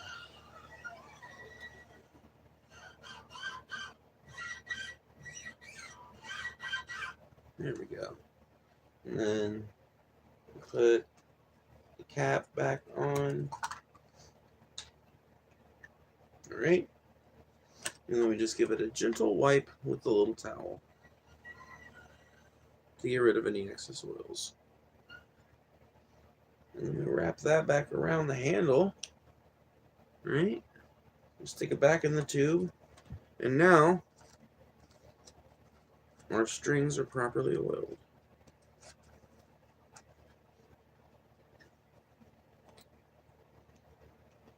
Alrighty. Let's see if that sounds any better. Okay.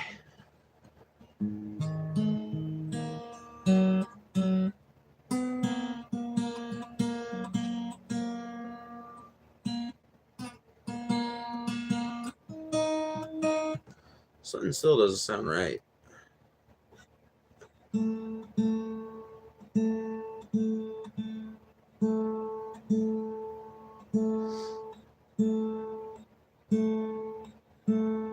Maybe these strings are just getting old.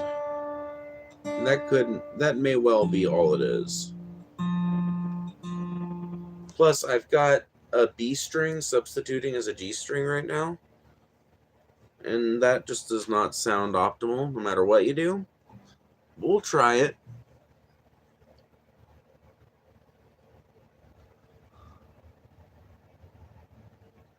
Yeah, no, it definitely does. Yeah, like it rejuvenates the strings and makes it way less hard on your fingers, but it also reduces this noise. Not that much, but it does help a little bit with it. It's called string sing, by the way. That sound whenever you hear a guitar playing, whenever you hear a guitar being played live, and you hear the player's fingers sliding across the fretboard, that is called string sing. And a little bit of it is nice to hear because it lets you know that a real instrument's being played, but too much of it is really annoying.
be a dream.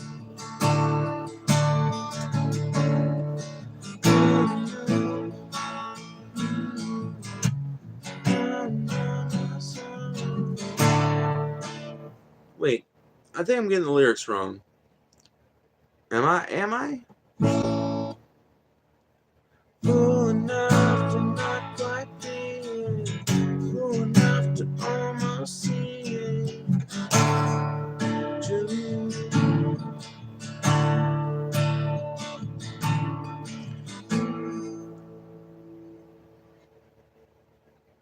Can someone please remind me of the first lines to Mayonnaise? Because I am fucking brain farting the lyrics, even though I love that song.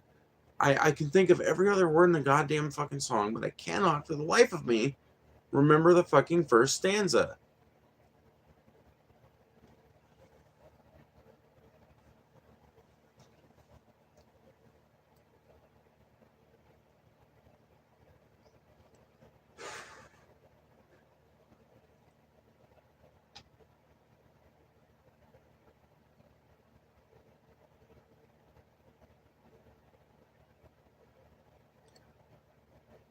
Enough to almost see it, fool enough to not quite be it. Fuck. Fuck.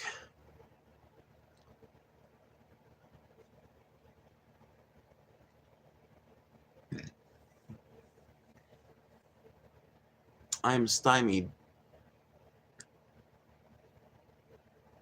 I am well and truly stymied. I love that fucking song, but I'll be goddamned if I can remember the lyrics. Because I'm remembering snatches of the rest of the song. But fuck. Those first few fucking lyrics are just escaping me. Thank you. Somebody in the chat says they're going to go do it. This is what we need.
Oh my god. Yes, thank you.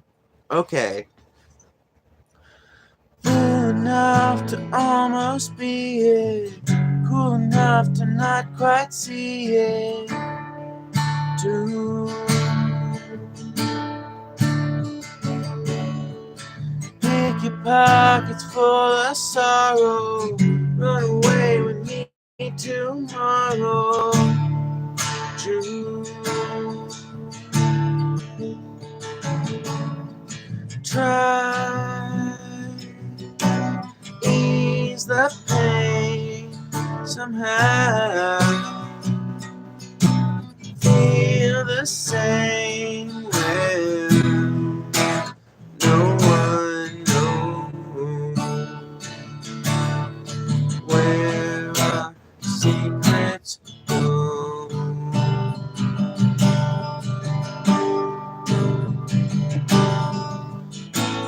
I'm dreaming for the hundreds of my peril scream.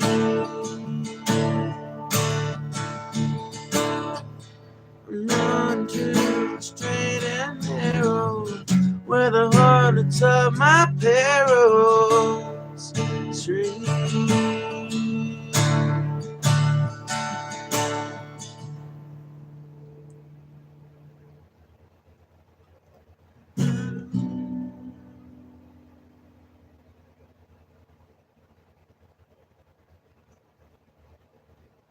fuck. I'm gonna have to listen to that song again and refamiliarize myself with the lyrics, because it has been like 2 years since that song was on regular rotation in my playlist, and I have forgotten more of the lyrics than I thought.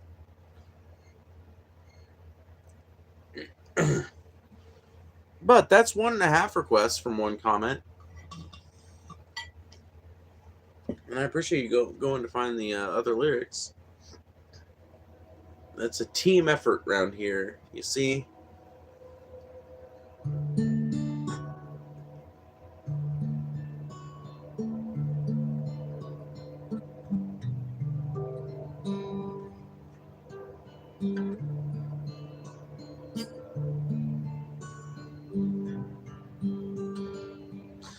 Just kidding. I'm not going to play Everybody Hurts by REM. Not happening. Sorry. Look, the view count has fucking crashed.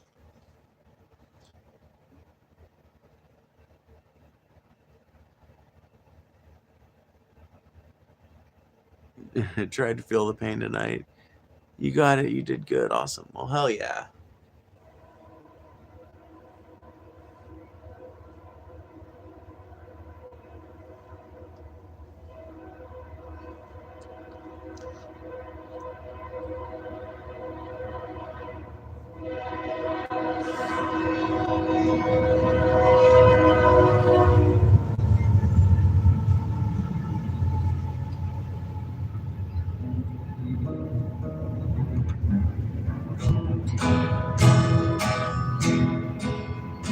I hear that train a-comin', trolling round the bend, and I ain't seen the sunshine since I don't know when, but I'm stuck in Folsom Prison. Time keeps dragging on,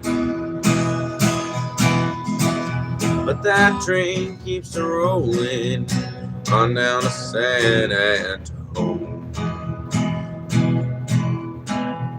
When I was just a baby, well, my mama told me, kid, always be a good child, don't always play with guns. But I shot men in Reno just to watch him die.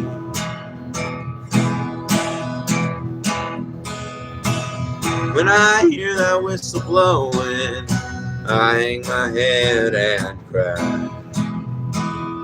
It's hard to reach that note in this key.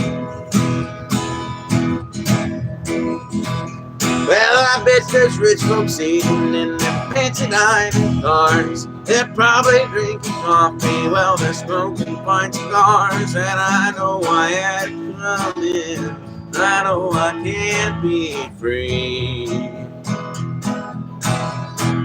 But that train keeps rolling, and that's what tortures me. Well, if they freed me from this prison, if that railroad train is mine, I bet I'd move it on a little farther down the line. Far from Folsom Prison, that's where I want to stay. And I'll let that lonesome whistle tell my blues away.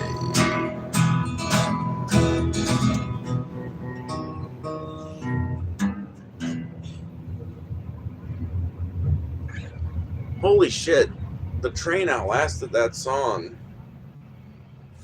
Oh my god. Ow.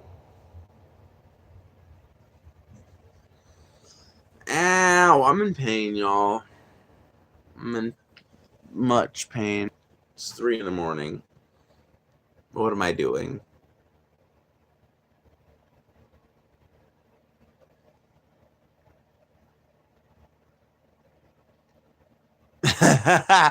yeah, it's about fucking 3 a.m. here in Mississippi, so I totally understand.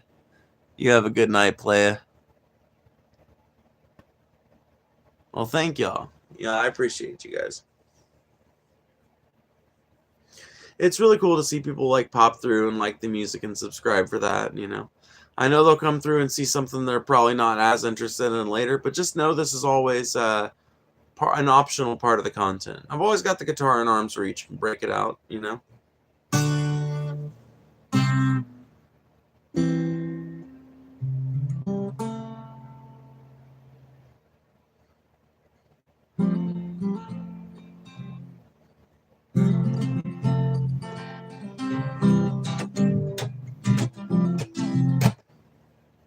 folk punk cover of the Stable Song by Grigory Isakov. Anybody? Let's see if I can do it.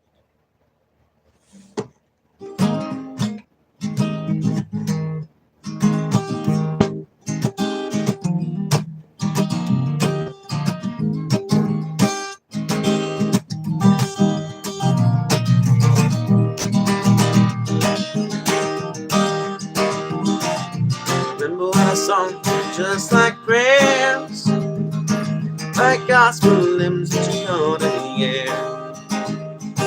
Come down, we reverence unto my simple house and ring.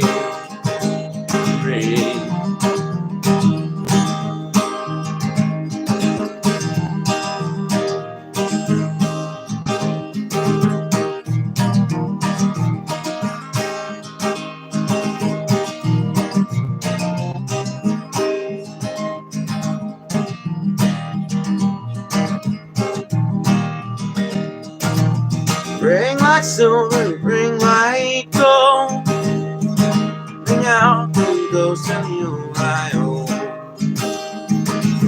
Ring like clear day wedding bells, with the belly of the piece of sword that fell.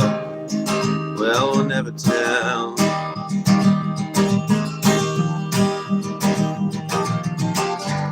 Come to me, calm and clear. Some say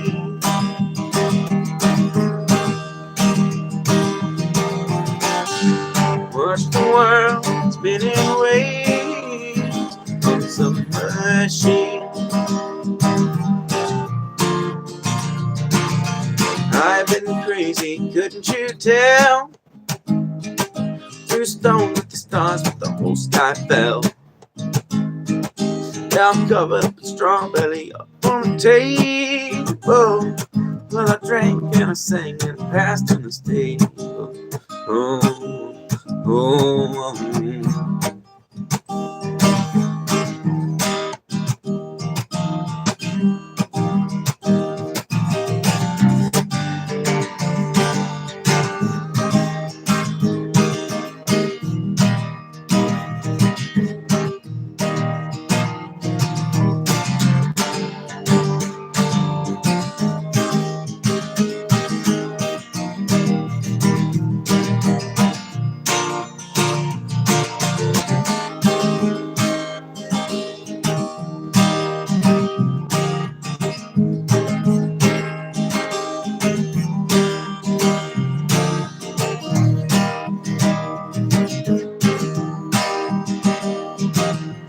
That tall grass grows high and brown, where I drag you straight in the muddy ground. And you send me back to where I roam, with a curse and I cried. Now I know, now I know. And I ran back to that holler again. The moon was just a sliver back then, and I ain't got my heart like the Tin Man, with a cane blowing feet and a boiling and rain. Oh,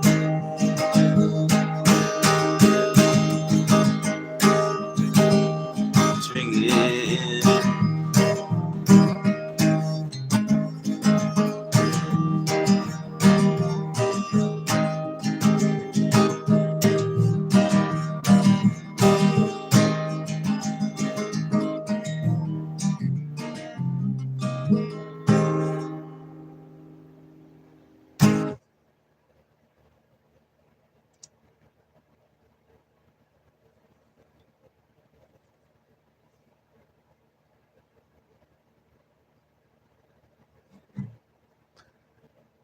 Ah.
That's a hard fucking riff to try and play from memory.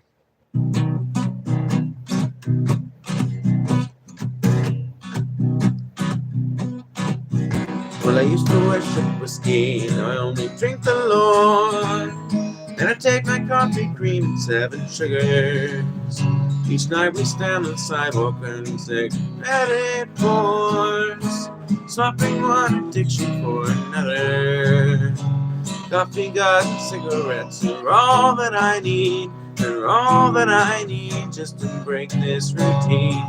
Coffee, God, and cigarettes are all that I need. They're all that I need just to be as free as me. When I run into my old friends, I'll drink it from that cup. And I never stay as long as I am tempted. And they say, you know, you drink the devil's brew, you know it's just a crutch. No longer must you live your life so tempted. Coffee, garden, cigarettes are all that I need. All that I need just to break this routine. Coffee, garden, cigarettes are all that I need. They're all that I need just to be as free as me.